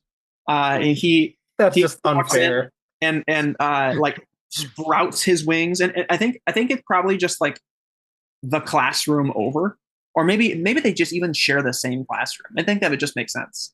Yeah, they just share. Yeah, I mean, they don't have any room left, obviously, after that. Yeah, he just goes up and just erases everything on the chalkboard, and then just like sprouts wings, like these glowing white wings, and comes out a big smile, and he's like, "Hello, welcome to crafting a heroic image for the public eye class. My name is Angel. You might know me as Morningstar's younger brother. You know, Morningstar, the rising star." Younger and more handsomer brother. Exactly. So the younger brothers didn't say usually that. are the handsome one. I look at I look at Bastion. I'm like, why do you think they call him Angel? This giant golden or shiny. Don't pick on the poor Chinese communist lad. I'm not. I'm picking on the Angel guy. Right, but I'm saying I don't know if Jared would immediately be able. I'm sure he knows what an angel is. All right. Anyway, sorry. Go. He says, "I'm going to be teaching you guys how to think and act like heroes. Now, you don't have to like being in the public eye, but you have to act like you like being in the public eye. You're a hero, not a villain. Heroes smile. They laugh. They look people in the eyes when they talk." And he goes up to probably like who would he go up to? I mean, maybe he goes up to like Shorty. He puts his hands on his desk and like locks eyes with him intensely. Oh, thank you for pulling that up. Yeah. He says, I raised my hand. Oh, you do? Yeah. He says, "Please don't interrupt me while I'm monologuing. For your first assignment, I want you to write an essay about something you are passionate about. Come up here and convince us to care about it too." And this is something you'll roll for. So whatever you feel like your character is passionate about or what they would write about, real quick, just gather your thoughts and go ahead and tell us what you talk about. If you want to, while we're waiting here, I'm gonna have I think Polar Shield. No, actually, I'll have Polar Shield come up first. She's like, ooh, I'll go first. She says something along the lines of, "Hi, I'm Polar Shield. One of the things that I'm the most passionate about is the smile, the look in their eyes. When you rescue a civilian, when that moment when they feel like their whole world is about to collapse, and you save the day in the split second. I absolutely love seeing the look on their eyes when I'm able to be the hero for them." And then we get a shot of what happened in the Savior class, and when she saves one of the duplicity things, the only thing the duplicity clone does is goes with a thumbs up, right? Like, yeah, exactly. I lean over to the other two, and I'm like, or that moment when she pops like a bubble in her hands because she's made out of nothing. Yeah, and I think we'll get Haunting Harmony too. She's younger than the others, and she's got like some purple highlights in her hair. And she comes up and she has her spectral sister, like over her shoulder. Have we ever seen this before? What's that? Have we ever seen this before? Her spectral sister? Yes. Yeah. Okay. I'm gonna lose my mind a little if I hadn't seen it before. Like, yeah. She comes up and she says, "You know what I like? First of all, I love my sister, my big sister here, Willow. and Willow says, "Hi guys." I'm like, staring at Willow. I or- haven't looked. I haven't looked at the other girl once. The I whole didn't time. know the ghost could talk. and Neither.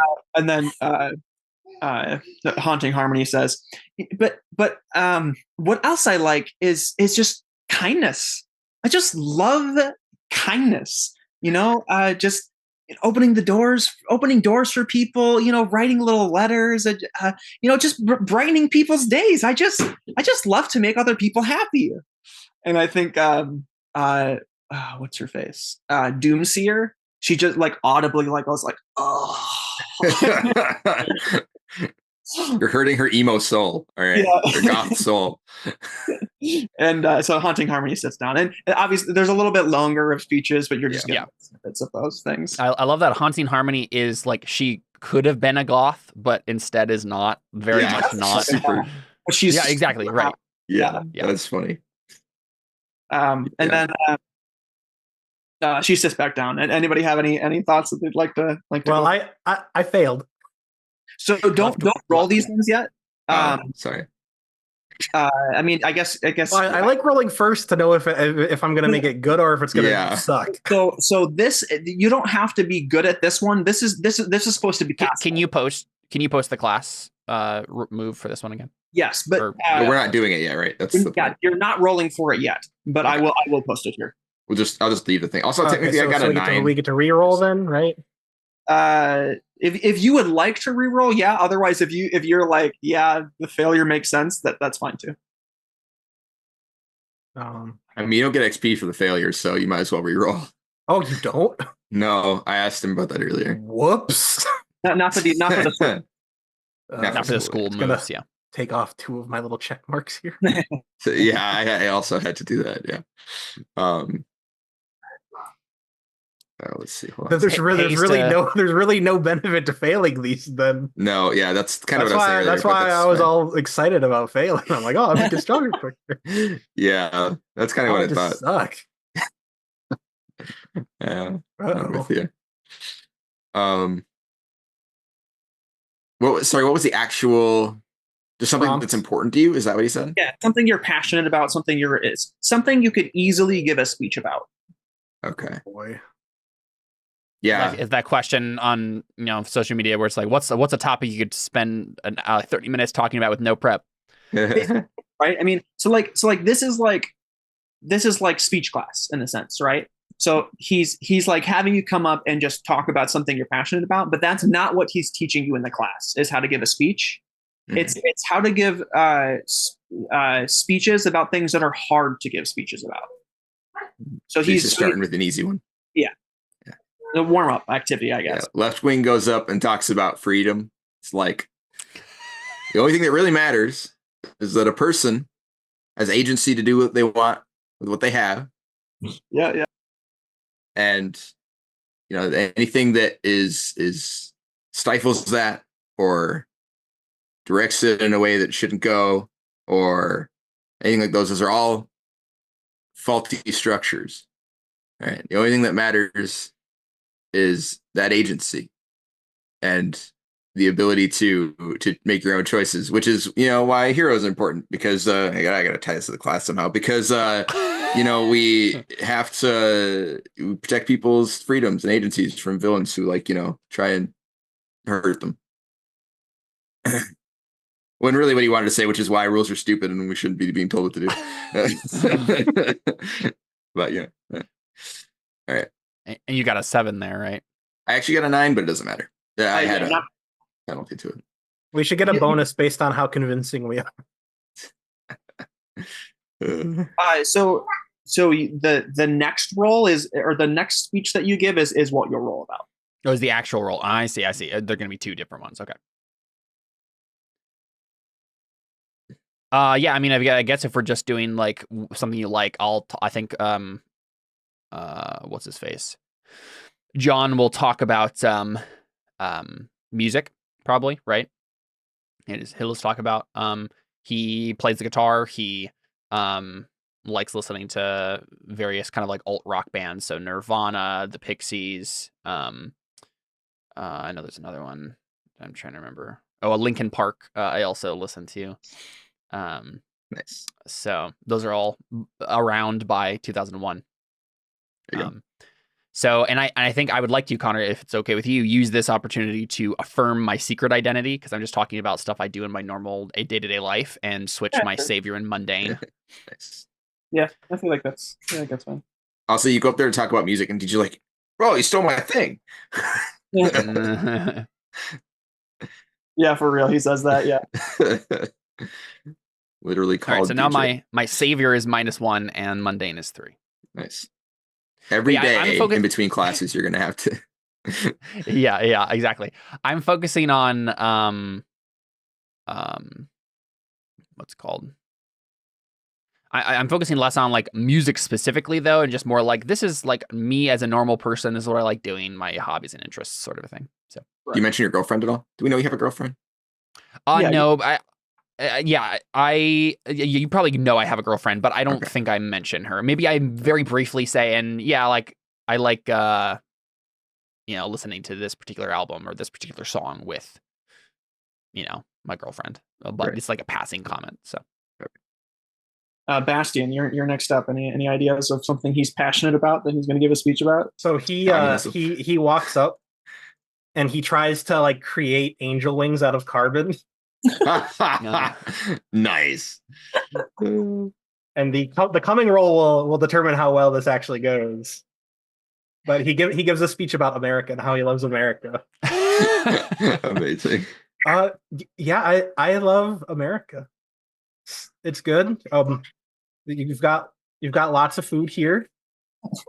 I like your government. What's this of the people, by the people, for the people? It's very inspiring. Like you have a constitution that's awesome. Yeah. Yeah. I thought you were gonna say you have a constitution. That's something we don't have. That's the implication. Yeah. Angel, as he's kind of hearing this, he's kind of like concerned, frowning, like his big smile is like less so, right? As you're, and he's trying to give like a big cheesy grin, like Angel is doing. Nice. Yeah. I give you a high five when you sit back down. And he basically just describes America, like very blatant American things, and how and these things are awesome. Hot dogs, Mm-hmm. Coca-Cola, freedom of speech. Yeah, I can talk. I'm allowed to speak whenever I want. That's awesome. I love that. Like, my Communist Academy is so strict that it was quite literally, you couldn't speak unless you were given explicit permission to do so. And so you're like, freedom of speech. That sounds awesome. Like we actually can speak whenever we want. Right. So then he says, now I want you guys to all give another speech, and this time I want you to convince us about something you hate. Think of publicity like lying. I know, it sounds bad, right? But even if you don't like smiling for the camera, you got to. That's not lying in a sense, but the skill is still there. And we have to smile for the camera. We have to give people the show that they're looking for, because otherwise people will lose hope. And hope is our greatest weapon against the darkness. So this is where you'll roll.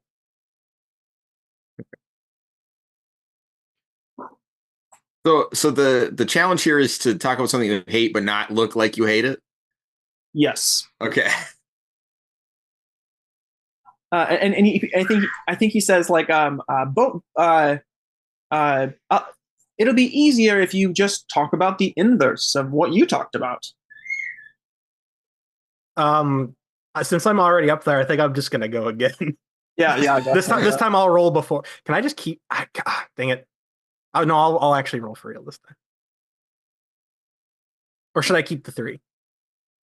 You probably actually got a 5 because you got a penalty. It doesn't matter. Yeah, I know it doesn't matter. I just roll again. You might succeed. So it'll be 2 more of whatever he gets here. Yeah. What? What is Alright, even happening worse. today? It's a good thing we're not like, Way, I way don't know, worse. fighting a villain right now. Oh, jeez. So are we like behind a podium? Yeah. Yep. I think he starts to talk about my communist academia, and he just shatters the podium. Getting grips, tightening and tightening. And Like it's so great like how the angel were strict it was. the angel wings like turn into like demonic like bat wings. Yeah. And, like I think he gets like one sentence in and he just shatters it It's amazing. on accident. And he's like, "Oh, and then he's like, and then he just goes to sit down. Poor guy. Can that clear my angry stat? Nice. There you go. Um. I think you have to break something important, but I don't know. I feel like that. Well, it was pretty symbolically important since I Yeah. did it in front of everyone. I like it. suppose so, but you're also like you're not. I don't know how I feel about that, because you're breaking it as a result of failing the role, right? And there's a minus that comes with it, so it feels weird that. Well, when I should get the whatever the failing thing is for the public class in addition to like this.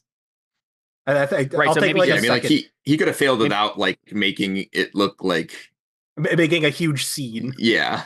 But so I'm going to read the role though. So Sure. on the miss, tell us how you're unconvincing, not trying hard enough, and lose advancement on the education track, or you insulted / displeased the teacher intentionally or unintentionally and gain a demerit. So in this case, you would definitely gain a demerit because you broke the podium. And Angel's like, what was that? Like, you just broke school property trying to give a speech. Like, you're really bad at this. Yeah. So that would be the result of the role, right? So it feels weird to then also just like clear a condition as you get in trouble. I'll lose my merit too. You want to just lose both, but clear. Or can I give him influence over me as well instead of losing the? I don't think that was one of the options on this one. It's Well, not. this would be something. This is like Oh, you mean for breaking it? for clearing the condition. Because like you would probably have to like exaggerate it even more, right? Like you break the classroom, right? Like you'd have to do so beyond just getting a demerit or whatever, right? It would have to be like it maybe it's even like this, Bastian. Maybe you like break the lectern, but you don't move. You're still like you're starting to like charge up your powers, and like anything in the room that has carbon is starting to like break apart, and then like Angel has to like grab you by the shoulder and be like, Bastian, right? And like he can't stop you for a moment as you're just like starting to wreck everything around you as you get angry. Maybe I should suppress your power. Yeah, I like that. Does that make sense, Connor? What condition do you think you'd be clearing? Angry? Yeah. It says destroy something or hurt somebody. It feels like you'd also be getting it feels like you just get the guilty condition instead of this. You know what I mean? Guilty, I already have that. Like clear it. Yeah, that's what I mean though. It feels weird to clear a condition with this because it feels. Well, yeah, but I mean that would be the case for any time you hurt someone or break something. Then like the game is the one telling us that that's how you clearing do it. Like any of the conditions is theoretically like fling yourself into easy relief. That like if you do that, it would just make you guilty. Yeah, that's true. These things would make you guilty. But is it just because it's right? It's like so that's my point. So like you're not deciding to break the thing in order to clear a condition. You're breaking the thing because you failed at the role, and that's the flavor for it. So it feels weird to flavor failures with things that clear condition. Right, that's why I said is that he struggled to get the speech out, and he failed the speech, and he didn't do a good job. He just goes to sit down, but also, he's just doing it at the same time. I think it's a separate thing. Okay, there's also a bad thing that's happening from this. But. And then, what do you want the bad thing here to be? You want to give influence to Angel? Is that what you're saying? Yeah. Okay. Yeah. That's fine. Yeah. And I mean, technically, to clear a condition, it doesn't require that there has to be like this isn't like failing a move, right? So he could just do it, and you can just decide, right, what happens. It doesn't even have to be mechanical necessarily. I mean, I like the giving him influence. Yeah, I think that makes sense.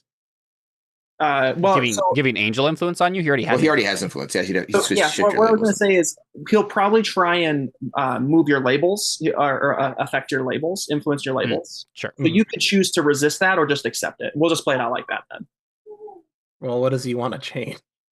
He's going to definitely move mundane up and danger down. Or actually, no, I think it'd be freak even. Yeah, I'm going to resist that. What's that?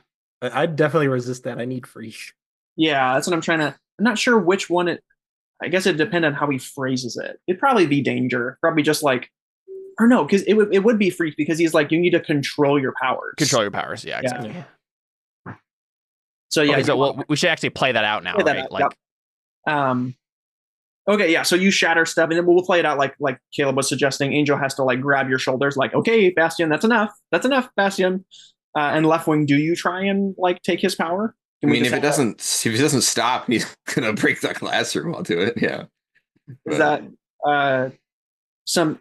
I mean, do we want to have it play out like that? It probably depends on whether or not he succeeds at resisting his influence, right? Sure. Okay. Yeah, that makes sense. Bastion rolls now to resist the influence, and So yeah, go ahead and roll then, Jared. Just a flat 0 roll. So if you have a label that's just a flat 0, go ahead and just roll that. There isn't just a flat roll. Darn it. Oh, there is a roll of direct influence. Nice. Yeah. Okay, so yeah, that's a miss. So then, I haven't succeeded a single roll this game. No, this one you do get XP for though. Yes, you do get XP. Peripheral moves, I think, is where this is. So he got a 0 there. Is that what he just got? When you reject someone's influence, no, he got a 6. On a miss, their words hit you hard. Mark a condition, and the GM will adjust your labels. So you get another condition, and your labels will change. Yeah. Wait, so you can choose what condition you mark. That's dumb. I mean, that's what happens when you roll to reject someone's influence and miss. Otherwise, because this isn't about Jared. You know, Jared did successfully clear angry because he broke something. Right, but then the angel was like, no, you need to be less freaky. Yeah, and this is what. Yeah, I guess insecure. Yeah, that makes sense, right? And he probably is just like he probably tries to like be quieter with you. Like he's not trying to like tell the whole class, but I think the whole class hears anyway. Just like the heat of the moment. So he's probably just like Bastion, listen. This kind of behavior is unacceptable. When you get angry, you need to know how to control your powers. You are a person, not just a power. You're a person too. I know that might be. I know that's more of a foreign concept to you, but it needs to be clear in your head. You're a person too.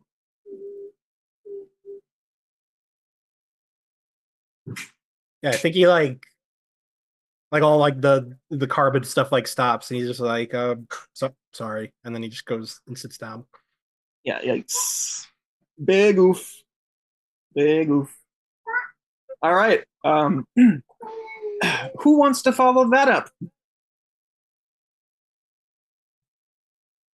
When Bastion sits down, Left Wing puts his hand on his shoulders, like, "You good?" Yeah, I'm fine. Sorry. Yeah, it's just, yeah. Yeah, just slap him on the back and. What were you gonna do, David? I don't know. Left Wing will go up and complain about the government, I guess. I don't know. You mean not complain about the government? No, about the government. Well, we're supposed to complain, but not look like we're complaining, right? Well, you're supposed to talk about something as if it's good. Yes. Oh, okay. Then yeah, he definitely talks about the government. Goes up and he says, "Yeah, so like, we have lots of laws about stuff, because if you break those laws, then I don't know, people slightly inconvenienced in most cases, and we can't have that. So we got to make sure that every little thing is covered, and no one can do anything that's too fun. Can't too fun. No, can't have too much fun. All right, and got to be responsible." Say again, Connor. Did you already roll for this, David? Yeah, I got a 9. Oh, okay. So this is my 9 in speech.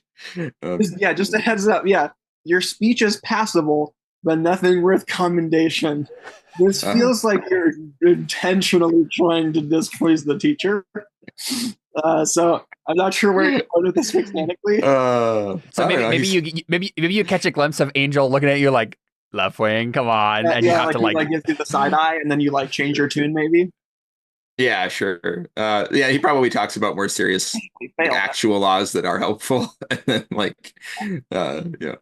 Can I make a sacrifice to make his roll a 10? I don't think we have any team. Yeah, there's no right team. We don't have a team left over. Oh yeah, we spent both teams. What are the ways that you add team? I don't remember. I think they all involve like it's when you go into combat with an opponent. Well, there's other things that add team too. I just don't know what they are. I think most of them are specific moves. And I don't think any of us have them. The leader of the team can mark a condition to avoid removing a team from the pool, so that's not relevant. No, yeah, I think that's the only thing it. Yeah, that's the only thing it says. You reset it. Yeah. And when time passes and set it to 1, and you add 1 if a session passes and it's not a big time, right? But I think that's it. Yeah, there are moves I think that do it, but I think they're they're still like separate moves. Yeah. Or like comfort and support. I think will do it. But yeah. Actually, can I? I'm not good at that. Can I roll the comfort or support? Sorry, before I go up there, because I was kind of doing it anyways, but I didn't roll. Can I try to roll in comfort or support Bastion when he sits down? Yeah, go ahead. Sick. I'm guilty, so I'm super gonna fail this, but am I gonna get another condition if he fails? No, I think I might. Okay. I don't think it makes anything worse for you. This is situation as comfort or support, right? Yeah, there we go, mundane. Okay. So close every time. That was actually pretty good considering I had a -1. But I got it if I wasn't feeling guilty. All right. I don't know what happens. Well, I level up, but I don't know what happens otherwise. Yeah, so it's a miss. So I think I just decide something. I forget. I don't remember there being like a specific outcome for that one. For it fails. I think maybe Angel. I think maybe like you're talking too loud over the next person. Yeah. As you're saying something, and Angel is like, hey, left wing, no more talking in class. I'm the teacher here, and you will respect your fellow students. Oh my gosh. Okay. Then I want to fail this on purpose. Okay. Yeah. When it's my turn, I go up there and I stand silently. Ooh. And then I go sit down. Oh man. Yeah. Angel says 1 demerit for left wing. When you get back, I'm gonna try and comfort you. I'd mark angry if I didn't already have it for what the heck. I literally, you said that, and I had a physical reaction. I was literally angry in my chest. So wait. What happened? I think I missed something. You said failed the roll. I was trying to. He's trying to comfort Bastion. And I failed. So he had the Angel guy like call me out and said no talking in class. And so I was like, oh, I can't talk in class. All right, here we go. Here's my speech. My middle fingers. That's amazing. When he gets back, I want to comfort him. I've got -4. I'm still a little angry. I got Okay. Oh, it's so fun. Not at you, obviously. Yeah, I'm like, man, I blew up half the classroom, and I didn't. That's just not cool, man. Let's go. Yeah. How many 6s? Oh, we got 3 6s. That's not good. Okay. So Jared, so I think whatever you say is just kind of like it like left wing doesn't really take it well, and he's just kind of like more irritated after hearing what you say. So you should mark a doom track. Oh boy. Oh man. I am. I mean, I'm not angry at Bastion, but I'm probably just too worked. You're angry at the situation. Yeah. Too frustrated. When you fill up your track. Do you level up right away? Yeah, I got a new Doom ability. Nice. I also just leveled up. I just don't know if I have to wait till the end of the session or not. I mean, if as long as you can yeah, I mean, yeah, go ahead. Yeah, just choose whatever. Sick. What was my next one? I think it's +1 to 2 different stats, which is disgusting. Yes, +1 to 2 labels. Wow, Um, that's really good. Holy cow! I'm pretty sure that Delinquent is like the only playbook that has that. It's Nice. disgusting. All right. David's like, that's why I chose it. Oh yeah, I mean, I picked it first over all the cool abilities I was gonna get because, I mean, yeah. Okay, Palladium. That yours is the only speech left. Yeah, so I think I get up there and I've been like troubled at the thing he asked us to do, and I stand up there and I say, I want to talk about the importance of keeping secrets. What a weird tone to set for the rest of your classmates is that you don't care about keeping secrets. No, he hates secrets. He Or hates lies. hate secrets. Yeah, He's a tattletale too. He's a teacher's pet and a tattletale. Oh no, man! But the way I frame it, it'll be obvious what I mean by that. Mhm. I say, sometimes in the line of hero work, we are required to keep things from other people. We're required to keep a part of our lives separate from maybe what we want to be when we're not in costume. And the more I become a hero, the more I realize that in some ways there's no taking off the costume. Who you are when you're not saving lives can't ever interfere with who you are when you are. It's just a sacrifice we have to make. As heroes, we have to sacrifice. Let's put it this way. We have to be the sort of people that don't get normal lives so that the people who aren't heroes can just be normal. And I'll go ahead and roll. And it's not that I disagree with like what I'm saying per se. It's that I hate that this is true and I don't want it to be true, right? Yeah. So then I'm gonna roll mundane with a +3. Hopefully I don't fail like last time. Yeah, our rolls have been garbage today. Literally. Hey! Okay, so on a 10+, your speech is inspiring and convincing, and it reflects what you've learned. Get a gold star. Nice. Oh, so did Bastion lose his gold star? Right. You either did that or you got a demerit. Which one? I got a demerit. Okay, so he got a demerit. So Bastion in left wing gained a demerit, and you gained Palladium. I am gonna get a demerit every time I'm in this guy's class. Second demerit on there. No, I only got one. I didn't fail the. Oh no, I said I wanted to fail on purpose. Yeah, but I assume that's why I got the demerit. I guess. Yeah, that's why you got. Yeah. I just. But he already had a demerit. So yeah, I have 2 now. I see what you're saying. Yeah. Okay. So how do you when we get those? Do you like go to the demerit office or does he have them on him? They I think they're stitched into your uniform. Oh, okay. Or maybe because otherwise that's what you described. Well, yeah, but I mean, they know how you have. I'm sure they keep track. Yeah, they could just keep track, I suppose. Yeah. So yeah, he could literally just like after the class, maybe he just like sticks a pin on both of you. Yeah, I just swiped mine from him and put it on myself. Yeah. So for what's her name? Haunting Harmony. She gives a really convincing speech about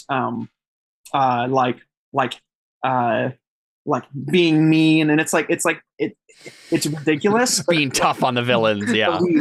Yeah, and then I'm just nodding. I'm like, yeah, this is good stuff. Be hard on the villains. She's like, I just love unnecessary cruelty, and her sister's like, oh yeah. She's like folding, like looking at her, like, oh yeah, and playing thanks and being mean. And Polar Shield, in contrast, gives a speech about how much she likes to beat up the villains. She's like, I just love to see the fear in their eyes when I pummel them.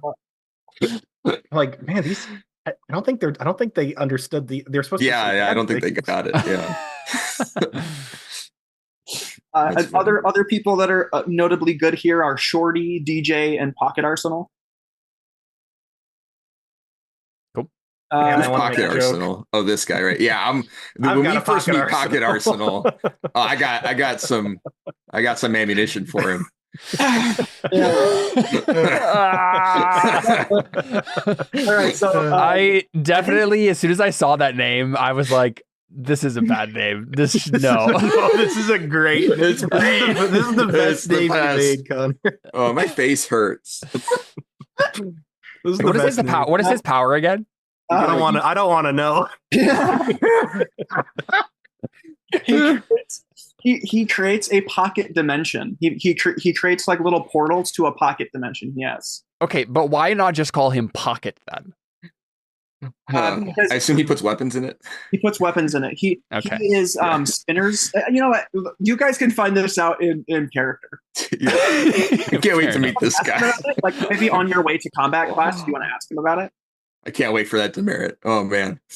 Well, did you hear Connor, David? He said, "Do you want to ask him about it right now as we're going to the next class?" Oh, do I know him? Do I know that's his name? Yeah, I think. He probably introduced himself at least. If right? he introduces himself out there, whenever he comes up and talks to us, then Do we I'll not be do like the wait. day one? Everyone introduces themselves and says one interesting fact. Oh, we the haven't done icebreakers. that, but how about I assume that at least at certain classes, people are like introducing themselves. Yeah. yeah. So like maybe on your way to combat class, emoticon is like, hey, what's he's talking to Pocket Arsenal. He goes, hey, what's your name? And he says, my superhero name is Pocket Arsenal. And he's like, and then maybe you overhear that and want to make a comment. Yeah, I mean, I think Left Wing just looks at Bastion and starts laughing. Bastion's not there. He stays behind for a minute. Oh no. Who am I supposed to laugh at? Angel Palladium class. won't think this is funny. He just laughs in solitude and sadness. Okay, yeah. I think what's his name? Pocket Arsenal. I think he's just he kind of like is like embarrassed behind your back. Like he doesn't show it to you, but like the camera like sees it. He's kind of like, yeah. And they think my super. I click at him. I'm like, I got that power too. And then he kind of like frowns and is like, I don't get it. All right. Now I got another joke for the next time I meet him. All right, here we go. Perfect. Okay, so Bastion's gonna stay behind for Angel for like a second. Oh, okay, yeah, go ahead. If that's cool. Mm-hmm. Yeah. He's like, yeah, I'm real sorry about that, and he's gonna try to like recreate the podium, but like out of carbon that he broke. Yeah, try to repair the classroom. Yeah. Yeah, go ahead. Go ahead and make a freak roll. Nice. Yeah, Finally. There you go. I think I'm supposed to tell you how it's temporary or unstable or not. Is that true? I think there might be another option. Mark a condition, or the GM will tell you how the effect is unstable or temporary. So, yeah. Just like let me look at my abilities here to see if I can. I mean, it could just be an unstable one, and then if you use it too hard, it'll break. I'm sure I've got to move here somewhere to give me a +1. So we have to start a fight. When you mark a condition, take +1 forward against the person you blame most. I blame myself, so I get a +1 to fix it. Against yourself. Yeah, you're not moving against yourself. Oh, darn. Okay, unstable. I guess I can't take another condition. You're right. Yeah. So I think like you put it together, but it's like fragile, right? It's like you're only moving the carbon. So like the podium is also made of like wood and other materials. So like. Oh, he's making a whole new one. He's not like trying to put it back together. Okay. Maybe there's just not enough available carbon to make something structurally sound. Yeah. So it's like hollow on the inside or something like that. And Angel is also like doesn't want a black podium for his classroom. It doesn't fit the like aesthetic of the rooms. He's Black and white is cool. Well, the room isn't white. It's like but he's got white angel wings, and he's also actually white. But I'm just hoping he appreciates the gesture. He does. Yeah, I think he's like he like takes a look at the podium. He's like, that's not necessary. look, and he like puts a hand on your shoulder. And I think this is probably just him reinforcing the like down freak and up mundane thing. I'm not going to like try and change labels again. This is part of what's going on there. He says like, look, I understand that where you came from must have been really hard on you, and you've got a lot of baggage that you haven't fully moved on from yet. But I need to know something like this won't happen again. You could have really hurt someone.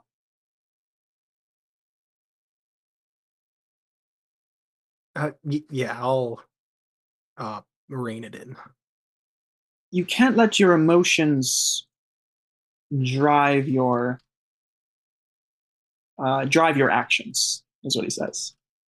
Which I think is kind of a bad seed for him to place, even though it's not necessary, because that's kind of even though he's not trying to do this, but that's kind of how what Dragon's whole thing is like no emotions, emotions get us hurt. Right. So he's like trying to push you in the right direction by being like you can't be controlled by your emotions, but he like I bet for you it's more like, okay, I have to be cold and calculated and not care about other people. That's how he pushes it on you. I have to conceal, don't feel. Yeah. Does Bastian like that one? does Bastian say anything else, or is it? He just gives him a nod and he like hardens his face a little. Okay. Yeah, he's like steeling himself against his emotions. I like that. Okay, yeah. So then he kind of like, he had his hand on your shoulder, and I guess he kind of feels awkward about it, but he kind of like because you're like older, he's kind of like puts a hand on your head and like kind of like messes up your hair a little bit, like all right, like good boy kind of a thing, like now run along. Okay, I catch up to the others. Okay. Okay, so yeah, we'll get the scene kind of from your perspective, I think. Kind of walk in, and I think now the more I think about it, the more I think the other rooms are probably just two negative floors, because the rescue classroom needs to be so big, and this was both just two classes in the same classroom, which needs to be is just small, so it's probably just on this floor. The combat class is there. And you walk into the next room over, and it's like this big dojo with like it probably has other like functionalities to like for the room to like be a different setup, I suppose. But for now, it's it looks like a martial arts dojo. And what's his name? Weightless. Whoops. There we go. Weightless, though the one-armed muscle man. He takes a step into the onto the dojo, and also in each of these classes, the teachers have their own kind of like sitting area where they kind of like wait in on this. That won't be how it always is, but we kind of get like the teachers are probably like across from where you students sit, like on the ground. He probably like motions you to just like sit on the ground next to the fighting area, the dojo. And the teachers are like on chairs across from you. And Weightless like walks into the center of the room and he says, "This is combat class. In this class, you'll fight." Now we're talking. Yeah, and I think a bunch of people are like, "Woo!" Like, yeah. Yeah. And he is not amused at all. He just like he like glares. He's like, "Shut up!" And he pulls out like a little pouch that he has like on his belt, and he's like, "Everyone, pick a rock out of the hat." A rock? A rock. You just have well, how big is this hat? It's not a hat, like a little pouch. Oh, sorry. Oh, okay. He said hat. You said hat. He's like pick a rock out of the pouch. Yeah, I'm like, how big are the rocks? How many do you have in there? He doesn't. They're weightless. It's fine. All right, I grab one. Yeah. So who is last? Are any of you like last to pick a rock? Honestly, Left Wing is like fuming, so he's probably last. I think I probably turned to the two of you real quick, and I'm like, see, the thing is, but rock, like it signifies like a particular size. If he said stone or pebble, maybe I can understand. Well, you how two there's, are like, doing that. He just 15 of them in there. walks up. He's failed every class so far, so he's just like, this is something I could do. So I think Bastion's the first up. Okay. Yep. Yeah. You pick out a green rock out of the pouch, and then who's next? I'll probably go middle of the pack. Okay. Palladium, you pick out a purple rock out of the pouch, and then Left Wing, you said your character's I'll last. go last. Yeah. You pick a like a no color rock, and you're Does that mean I get to play the clear teacher? rock? and he just kind of like motions everyone to just go back and sit down, and then he says, "Fight the person with the same color rock. If you lose, you get a demand." I'm colorblind. Fight everybody. I just look and they all seem the same. I'm like, okay, battle royale. You're like, oh, this class is not. Wait, are you Sorry. actually colorblind? No, that was No, okay. Sorry, kind of. What were you saying, Con? Waitlist says, "If you lose, you get a demerit." Oh, jeez. And the other teachers that are like sitting in their chairs, they all kind of look at each other like, A little harsh. not right. But funny. he doesn't step away from it. He's just like, "Yep, that's what it is." And So- so then in order, we'll just get some fights. I'm gonna kind of obviously you guys will roll for yours, but I want to try and flush out some of the other characters' powers in this too, because obviously you'll want to see what each person is capable of.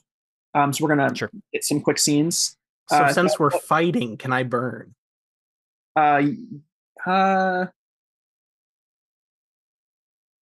Will it be relevant? I guess is Let the me only. burn. Not Let sure. me burn. Well, let's get the scene. So Bastion, you're going to be fighting Thunder. Okay.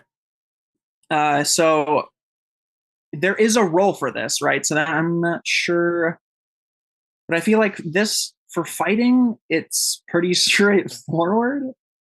I don't know, but no, it's still different because the rules are, we're going to go with the tap out rule, right? So and I think like you guys, he like calls you two forward, right? He's like the green rocks, and you and Thunder step onto the dojo, and I think Thunder's like, what are the rules? And Weightless says, you fight until one of you taps out. He's like, I launch it. There's already an attack on the way to her. Wait, really? Yeah.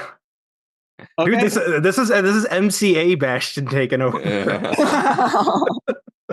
I like the idea that the only rule is whoever loses gets a demerit. Yeah, he explained the rules. Yeah, he said it already. What are you doing? Yep. That's funny. So I think Thunder is like, wait, and so let's go ahead and roll, and we'll get. I want to get some of the scene as it plays out before there is a clear winner for some of these, because I want to show off like what she can do as well. Yeah. But go ahead and roll so that we can try and figure out how it'll be decided. Is this powers or? This is danger. It's not. Oh, okay. Gotcha. Combat class. Is there another class that's like power control class? There is. That's the next one. That's the last one. Okay. Which, by the looks of things, we probably won't get to today, which is fine. When you fight in combat class, roll plus danger. On a 10 plus, you ace the fight, whatever that might look like. You gain a gold star. On a 7 to 9, you win the fight, but it's a close call. On a miss, choose one. You get pretty beat up, mark a condition. You win by questionable methods. Someone you beat or the teacher gains influence over you. Or you lose the fight for an honorable reason, gain influence over an opponent or the teacher, but mark 2 conditions.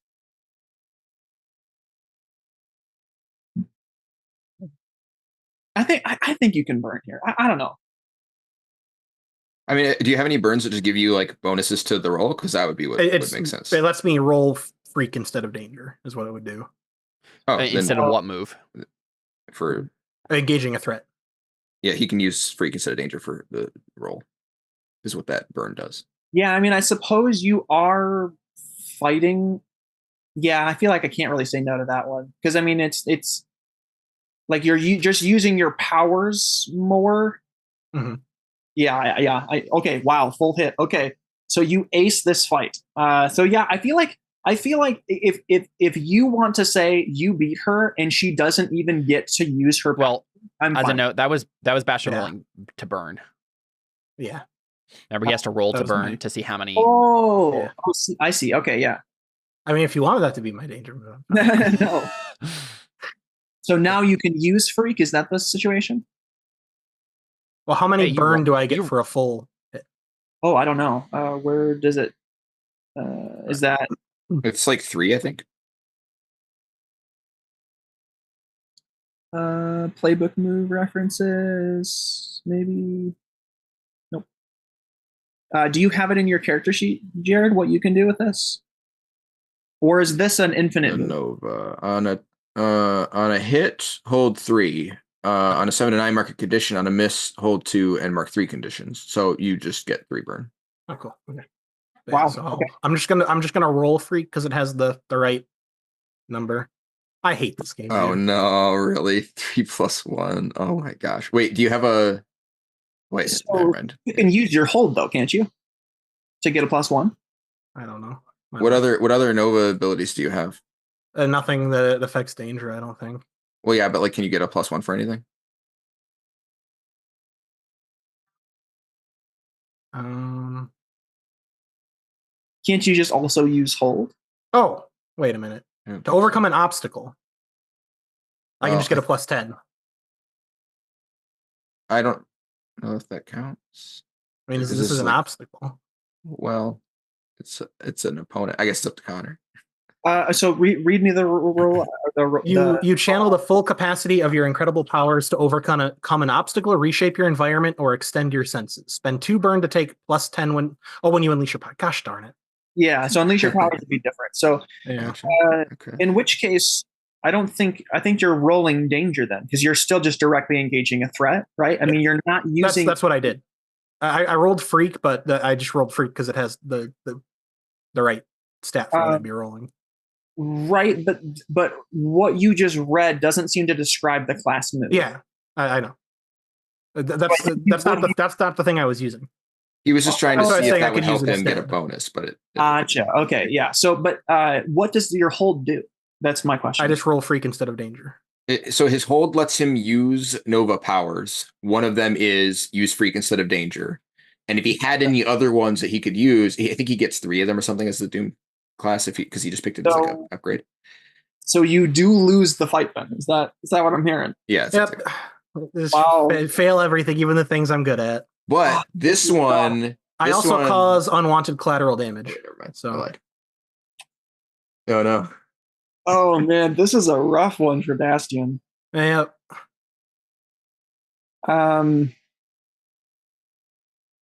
Wow, and you're first up too. Yeah, I just destroy the entire stage. I'm gonna say you hurt Thunder. Can I wait? Okay, just a second. I'm reading the on a miss, choose one. Can I say that, but I hurt myself instead? I destroy everything, but instead of hurting her, I lose honorably and like knock her out of the way and just like hurt myself. So like you lose control of your power and knock yourself out. Yeah, I'll mark 2 Okay. conditions for that. You have 2 conditions to mark. Yeah, Okay. Wow. And would that put you at 4 then conditions? I'm gonna use one of my abilities here. Okay. That unlocks a new condition for. Wow. Okay. Yeah. It's called damage when you get an additional you get an additional condition called damaged. Well, Mark, take +1 to take a powerful blow. Nice. That's dope. So I will doom track that, and then I'll do. Oh, that's why. Okay. And then I'll do angry again because I'm mad at myself. Yeah, I just lose control of my powers, destroy the whole stage, and just oh, I'm gonna like hurt her bad. And then should I Yeah, hear me out, Connor. Go ahead. Can I trade one of my conditions that I get, but instead mark a powerful blow? You mean take a powerful blow? Yeah, that's what I meant. So that would be a roll. Yeah. What does that entail? Well, it's usually worse than taking a condition. So basically, let me see. When you take a powerful blow on a 10 plus, you choose one. You must remove yourself from the situation, flee, pass out, etc. You lose control of yourself or your powers in a terrible way. On a 7 or 2 options from the 7 to 9 list, and the 7 to 9 list is choose one. You lash out verbally, provoke a teammate to foolhardy action, or take advantage of your influence to inflict a condition. You give ground, your opposition gets an opportunity, or you struggle past the pain and mark 2 conditions. Yeah, and then on the miss, you stand strong. I'll take the angry and damaged. Yeah, that's what. Yeah, so it's just kind of worse. Yeah. Taking a condition is the soft move. Okay. Rolling through a powerful blow is the hard move. Sure. Okay, yeah. So it kind of I think Thunder is just like taken aback, right? She's off guard because she didn't know you're supposed to start yet, and then you just like destroy everything, and she's just like holding up her hands, like shielding herself, like what is going on? And then like this, I feel like you just start unleashing your carbon powers, and then they just kind of like invert, and then like the wave of carbon just kind of comes back at you, and you just like pull your like bulldoze yourself over, I guess. Is that kind of how? I mean, that doesn't seem honorable I think it should go towards her, but then I like push her out of the way and then take the damage, because that's what it says in the move. Right. So, but I'm not sure how you would be in the way of your own carbon manipulation. I mean, so this is the thing, right? We could play out the scene a little bit more. Like things are starting to crumble around in the room, right? Mm-hmm. Like it says I cause a ton of unwanted collateral damage as well. And then suddenly, like a piece of the ceiling is falling off or something, and she's going to be crushed by it. And Bastion is like, "Oh, okay." Yeah. Okay. So I think So you give an attack, right? And Thunder like jumps back, and like you miss with your carbon, and she goes down to the ground and uses her powers. She holds the ground, and her hands start to like glow, and the whole ground starts to like vibrate and tremor. And like I think part of the dojo starts to like crumble beneath your feet. And I think you probably overreact to that maybe, and like start pushing your powers more into the ground, and so then the cracks start like seeping up the wall and on the ceiling. Yeah, and I like the idea of the piece of ceiling is about to fall on her as she's like fighting your carbon powers with her tremors, and you're like trying to, I don't know what you're trying to do, but it's just, I mean, it sounds like Bastion is so like he's probably he started really aggressive. He's probably just like so like just pouring all of his energy into this power, and then like something snaps him out of it, and he like blanks and looks at the fact that she's literally about to be crushed by her debris. Mm-hmm. And I think all the teachers are like whoa, like guys, stop! And they're like, Weightless, stop the fight! And all of you guys as like the other sidekicks are like backing up against the wall, like, what is going on? I'm charging my... just like, yes. Like, more power. Like, the ground is crumbling underneath his feet, and he's just standing there with his arm. He doesn't move one bit. Dude, I love him. He's my favorite teacher. So. Yeah, he's great. Yeah. And then so like you tackle her out of the way, and the piece of building crumbles on you instead. Yeah.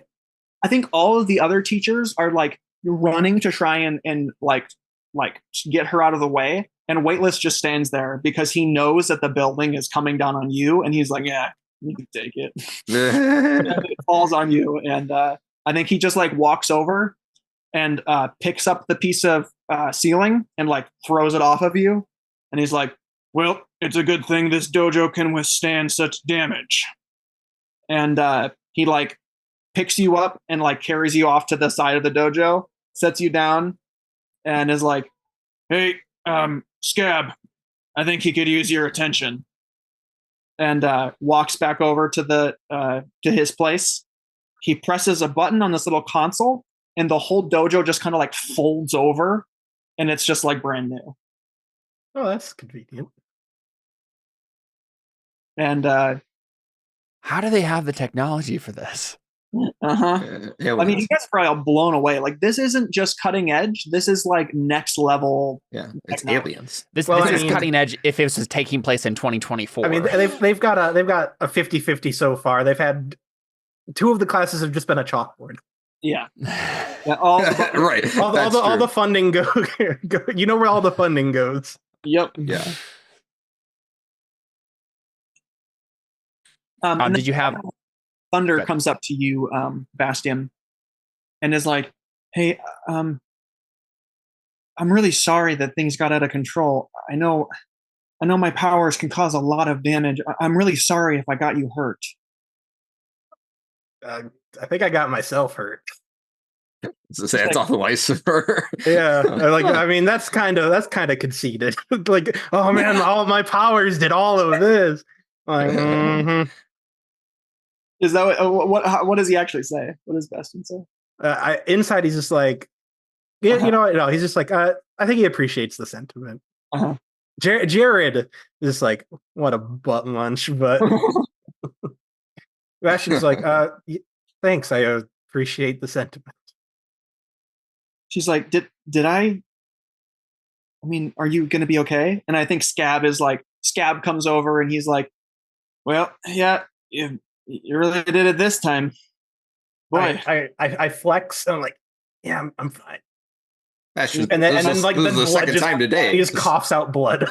Yeah, he's like, and the blood. He puts his hand out and the blood like goes back down. Oh. And like puts his hand kind of like over your chest and over your head, and he starts like, and you've got like cuts and scrapes and stuff like that. They immediately scab over, and he starts like, I guess I don't know. You probably just feel like you know the feeling you get like when blood is being taken out of you, or like blood is being put in you. Like that's like that warm sensation. You probably feel like that. You feel like your blood is like moving a bit more in your body, and you just start to like, I don't know. Your ailments start to heal up. If that makes sense. I don't know how else to describe how you'd be feeling. He says, That's disgusting. I'll just wait here with you guys while the fights commence. Thunder, are you hurt at all? And she's like, no, I'm totally fine.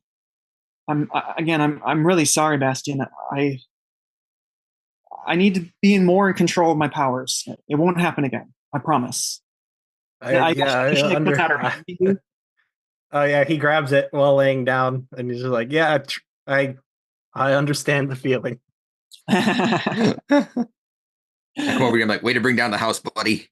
Go for a high five. He high fives. Yeah. Yeah. Okay, so then get some of these. Where are they? There we go. Okay, so next we get Ice Blade versus Mist, and that's unfortunate. He just turns her to ice. no, that is not Ice Blade's power actually. Okay. So his power is geometry. Yeah, right. His power is geometry. So he stands up there. He like pulls out a little controller out of his pocket. It kind of looks like some sort of like disc or something like that. Maybe like a puck.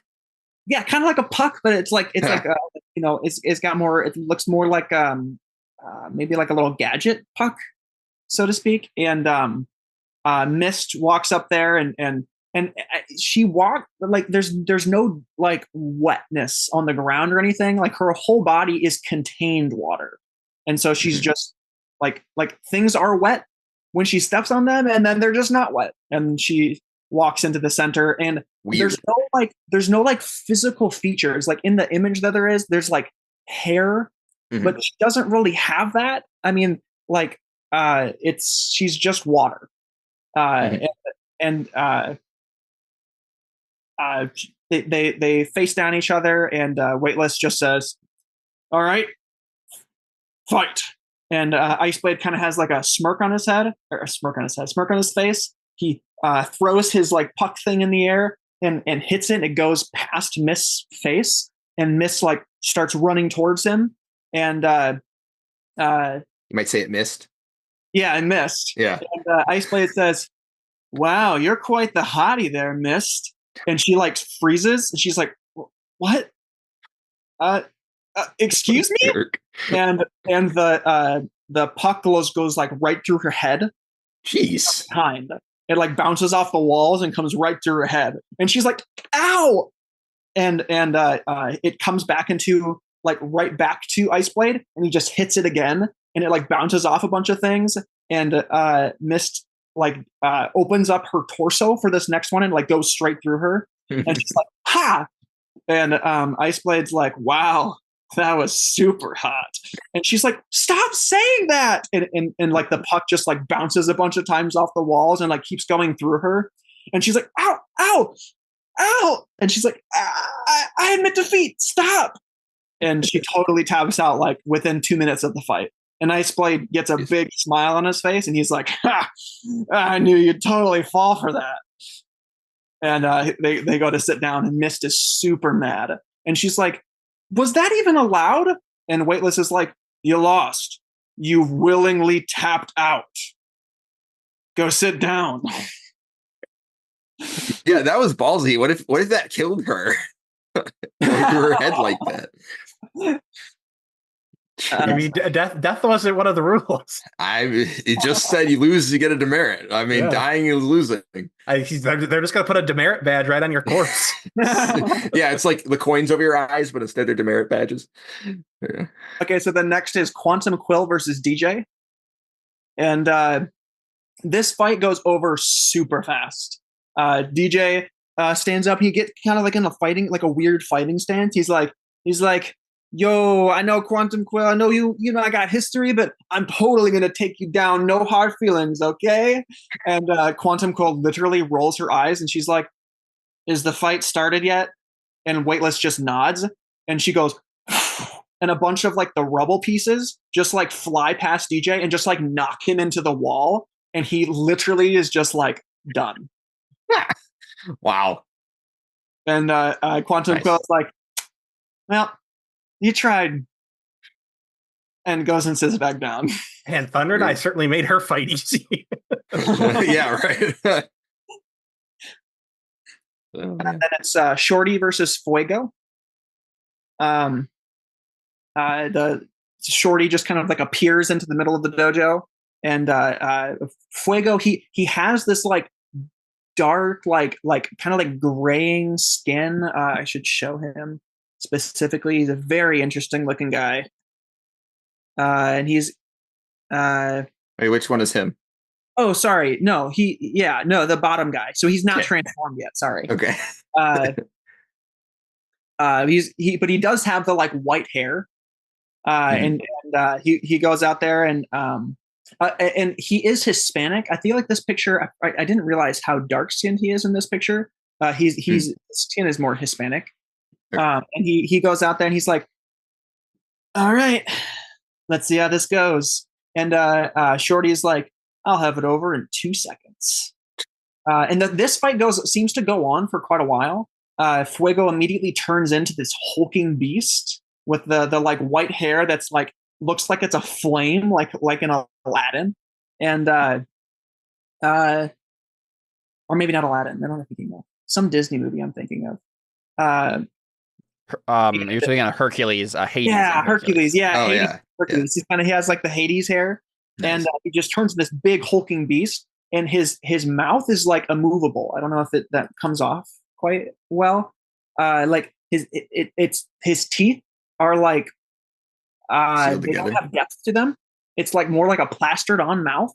Oh, creepy. And so he doesn't talk the whole match. Nice. And Shorty just keeps like getting small and like running up to him and like getting a punch in. And then Fuego like turns and like tries swinging with his fist, and Shorty just like shrinks down. And this just goes on for a super long time. And then eventually Fuego gets too tired and literally just collapses and goes back into his normal form. And Shorty's like, "Ha! I think that means I win. Wow, that was a long fight.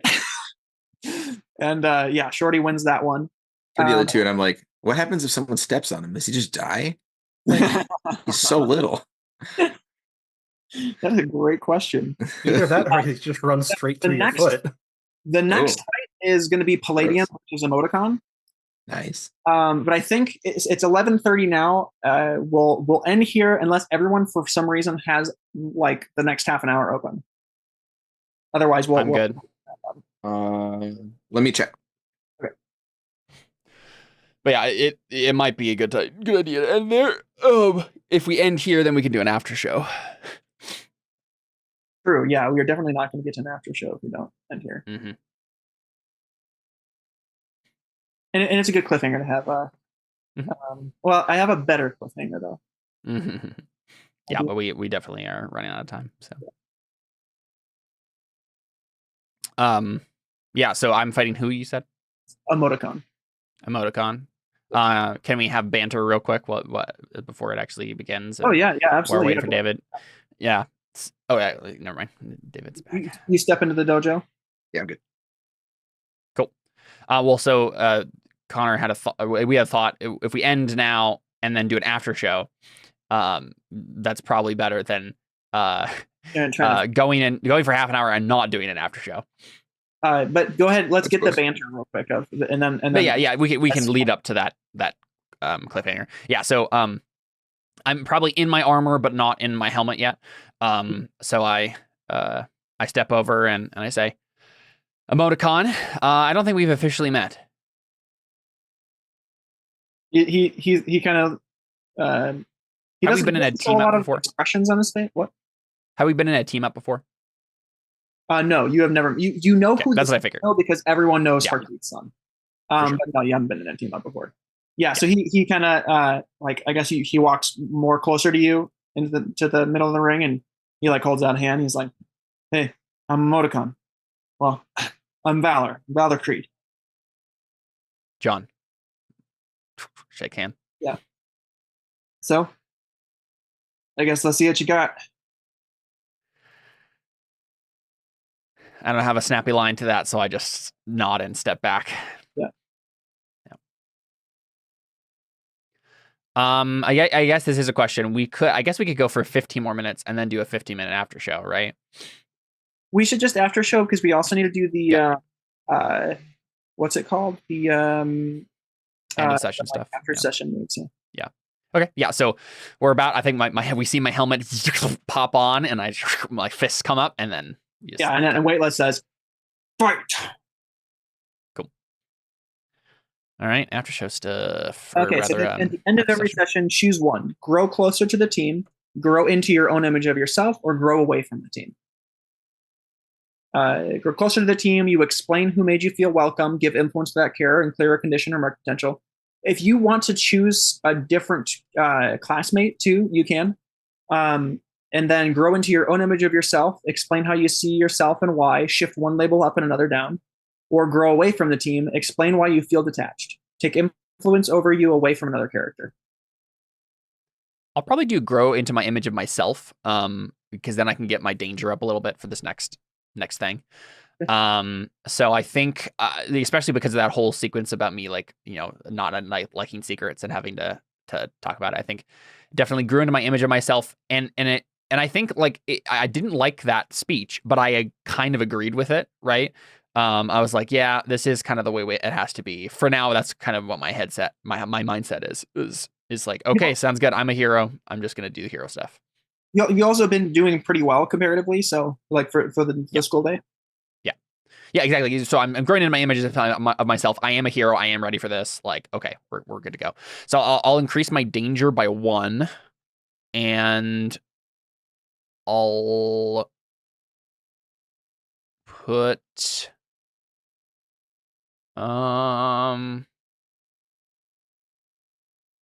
I don't want to change mundane because that means I'm gonna have a 2 in it, and that'll be the thing I switch. I want to keep that at a 3. Man, I don't know if any of the other ones make sense though. You move superior down. I guess, but I don't know if that I don't know why that would have been my image of myself, right? I mean, you could think of superior in a way of like thinking outside the box, like analyzing a situation and getting a workaround. You might be like there is no workaround for my secret identity stuff. It's just the way it is. Yeah, probably true. So That makes sense. I'll make that 0. Yeah. Cool. Anybody That's else? I am also going to grow in the image of myself and shift mundane down and superior up because of that interaction with Angel. Angel, yep. Yeah. That's what I figured. Also, I changed my mind. I'm going to take the +1 to each stat next time. And this time I took a move from the Nomad called the Littlest Space Bandit. And it allows me to roll plus superior instead of danger when I directly engage a threat if they underestimate me. Ooh, nice. And I have no weapons and no actual attack power. So that's awesome. I love that. Thanks. That'll be super cool. Okay, then Bastion. Grow closer, grow into your own image, or grow away from the team. Sorry, I was muted. So, David, if I grow closer with you, will you put my freak up again? Oh my gosh! I mean, honestly, yeah, you broke the school twice in 10 minutes. Like nothing else makes more sense. This is true. I give David more influence because it makes sense because he comforted me and was there through all of that. What did you? The closest with, except for I could see an argument for Thunder, but your interaction with her is maybe less than bonding. Yeah. I high-fived you and congratulated you when you destroyed the building, so I'm probably part of it. All right, let's see what you got here. Trying to think of what to shift down.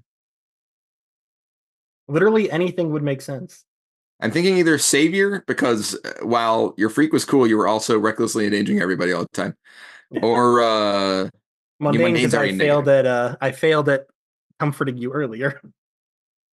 True, it's already -1 though. I don't know if he thinks your mundane is that low. You know what I mean? Yeah. The thing is, I failed at every single one of these other than free. Yeah, that's true. They all make sense. He kind of seems like a knucklehead in both of these scenarios. Not that he is, but he might seem like that to you. Like he destroyed the podium in the classroom, and then he's fighting someone, and he destroys the whole dojo. But then also pushed her out of the way to save her from it. So he kind of looks like he was an idiot. Yeah, I guess he did save her. I think I will do mundane just because the only thing you didn't do was act normal. So as long as you don't mind having a -2 to that. It was -2 earlier today. So all right. Yeah. My labels changed like 3 or 4 times today. That's funny. And what's the other part of that? I could either take a potential or get rid of a condition, right? Give influence to that character and clear a condition or mark potential. Since I took damage from help saving that lady, can I clear guilty, make a sacrifice to absolve your guilt? That makes narrative sense if that's why you'd clear that condition, then yeah. Okay. Well, no, I'm not. I'm talking about from earlier, not for this. Can he have cleared it then? Is what he's asking. Because I took 2 conditions in exchange for doing that.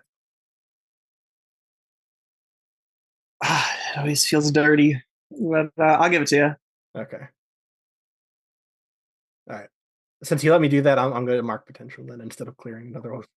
You then can't give influence to a character. It's influence. To me. Give influence to that character and clear a condition or mark potential. Okay, so I'll just clear another condition then. Yeah. Okay. It makes sense for you to just clear damage because.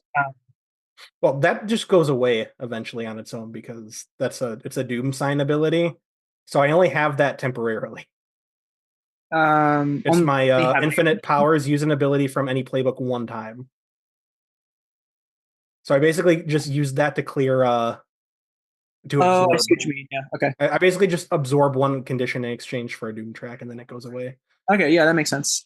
And then just a heads up, I feel like we understood it wrong. when it says take a +1 to rolling to take a powerful blow, that's actually bad. You don't want to get a high roll in that. Oh, that's right. Yeah. We forgot that. I was thinking about that. So that's actually a good thing. Yeah, I thought so too. That's actually negative though. Also, I actually think we might have missed, because it just says explain who made you feel welcome, give influence to that character, and clear a condition or mark potential. I feel like it's you do make a choice here between clearing conditions or marking potential. I don't, because I know we did talk about this before. Yeah, it's worded weirdly, but the only thing it tells you to do is give influence to the character. And then it says and clear condition or mark potential, which I feel like are separate things. So I feel like you're picking one of those two. No, yeah, that makes sense to me. But yeah, I think that's what we decided last too, because explain who made you feel welcome, give influence to that character. That's what would happen no matter what, because of what you chose. And then it's like the extra special thing you get is either clear condition or mark potential. So if Bastion wants to, he can choose to mark potential instead. Okay, you're right. You're right. That is how we justified it last time. I'm one away from leveling up again. Because otherwise, it doesn't make sense for you to choose grow closer to the team, and then all you do is mark potential. Every single roll, even the non-class rolls. Well, yeah, but most of our class rolls are. I rolled a few I rolled a couple that weren't. I rolled. Gotcha. I started with 1, failed 2 that weren't class rolls, and then I got this extra one from leveling. Okay, gotcha. Nice. Yeah, I don't think I made a roll the entire time that wasn't a class roll. So. Yeah, they're mostly class rolls. That was probably a good idea not to count the class rolls counter, because I would have leveled up like twice this session. Yeah, that's what I figured. Yeah, but I mean that is in exchange for failing every class, so But also, like the classes, they're a bit different in that there is a defined negative in the roll. Yeah.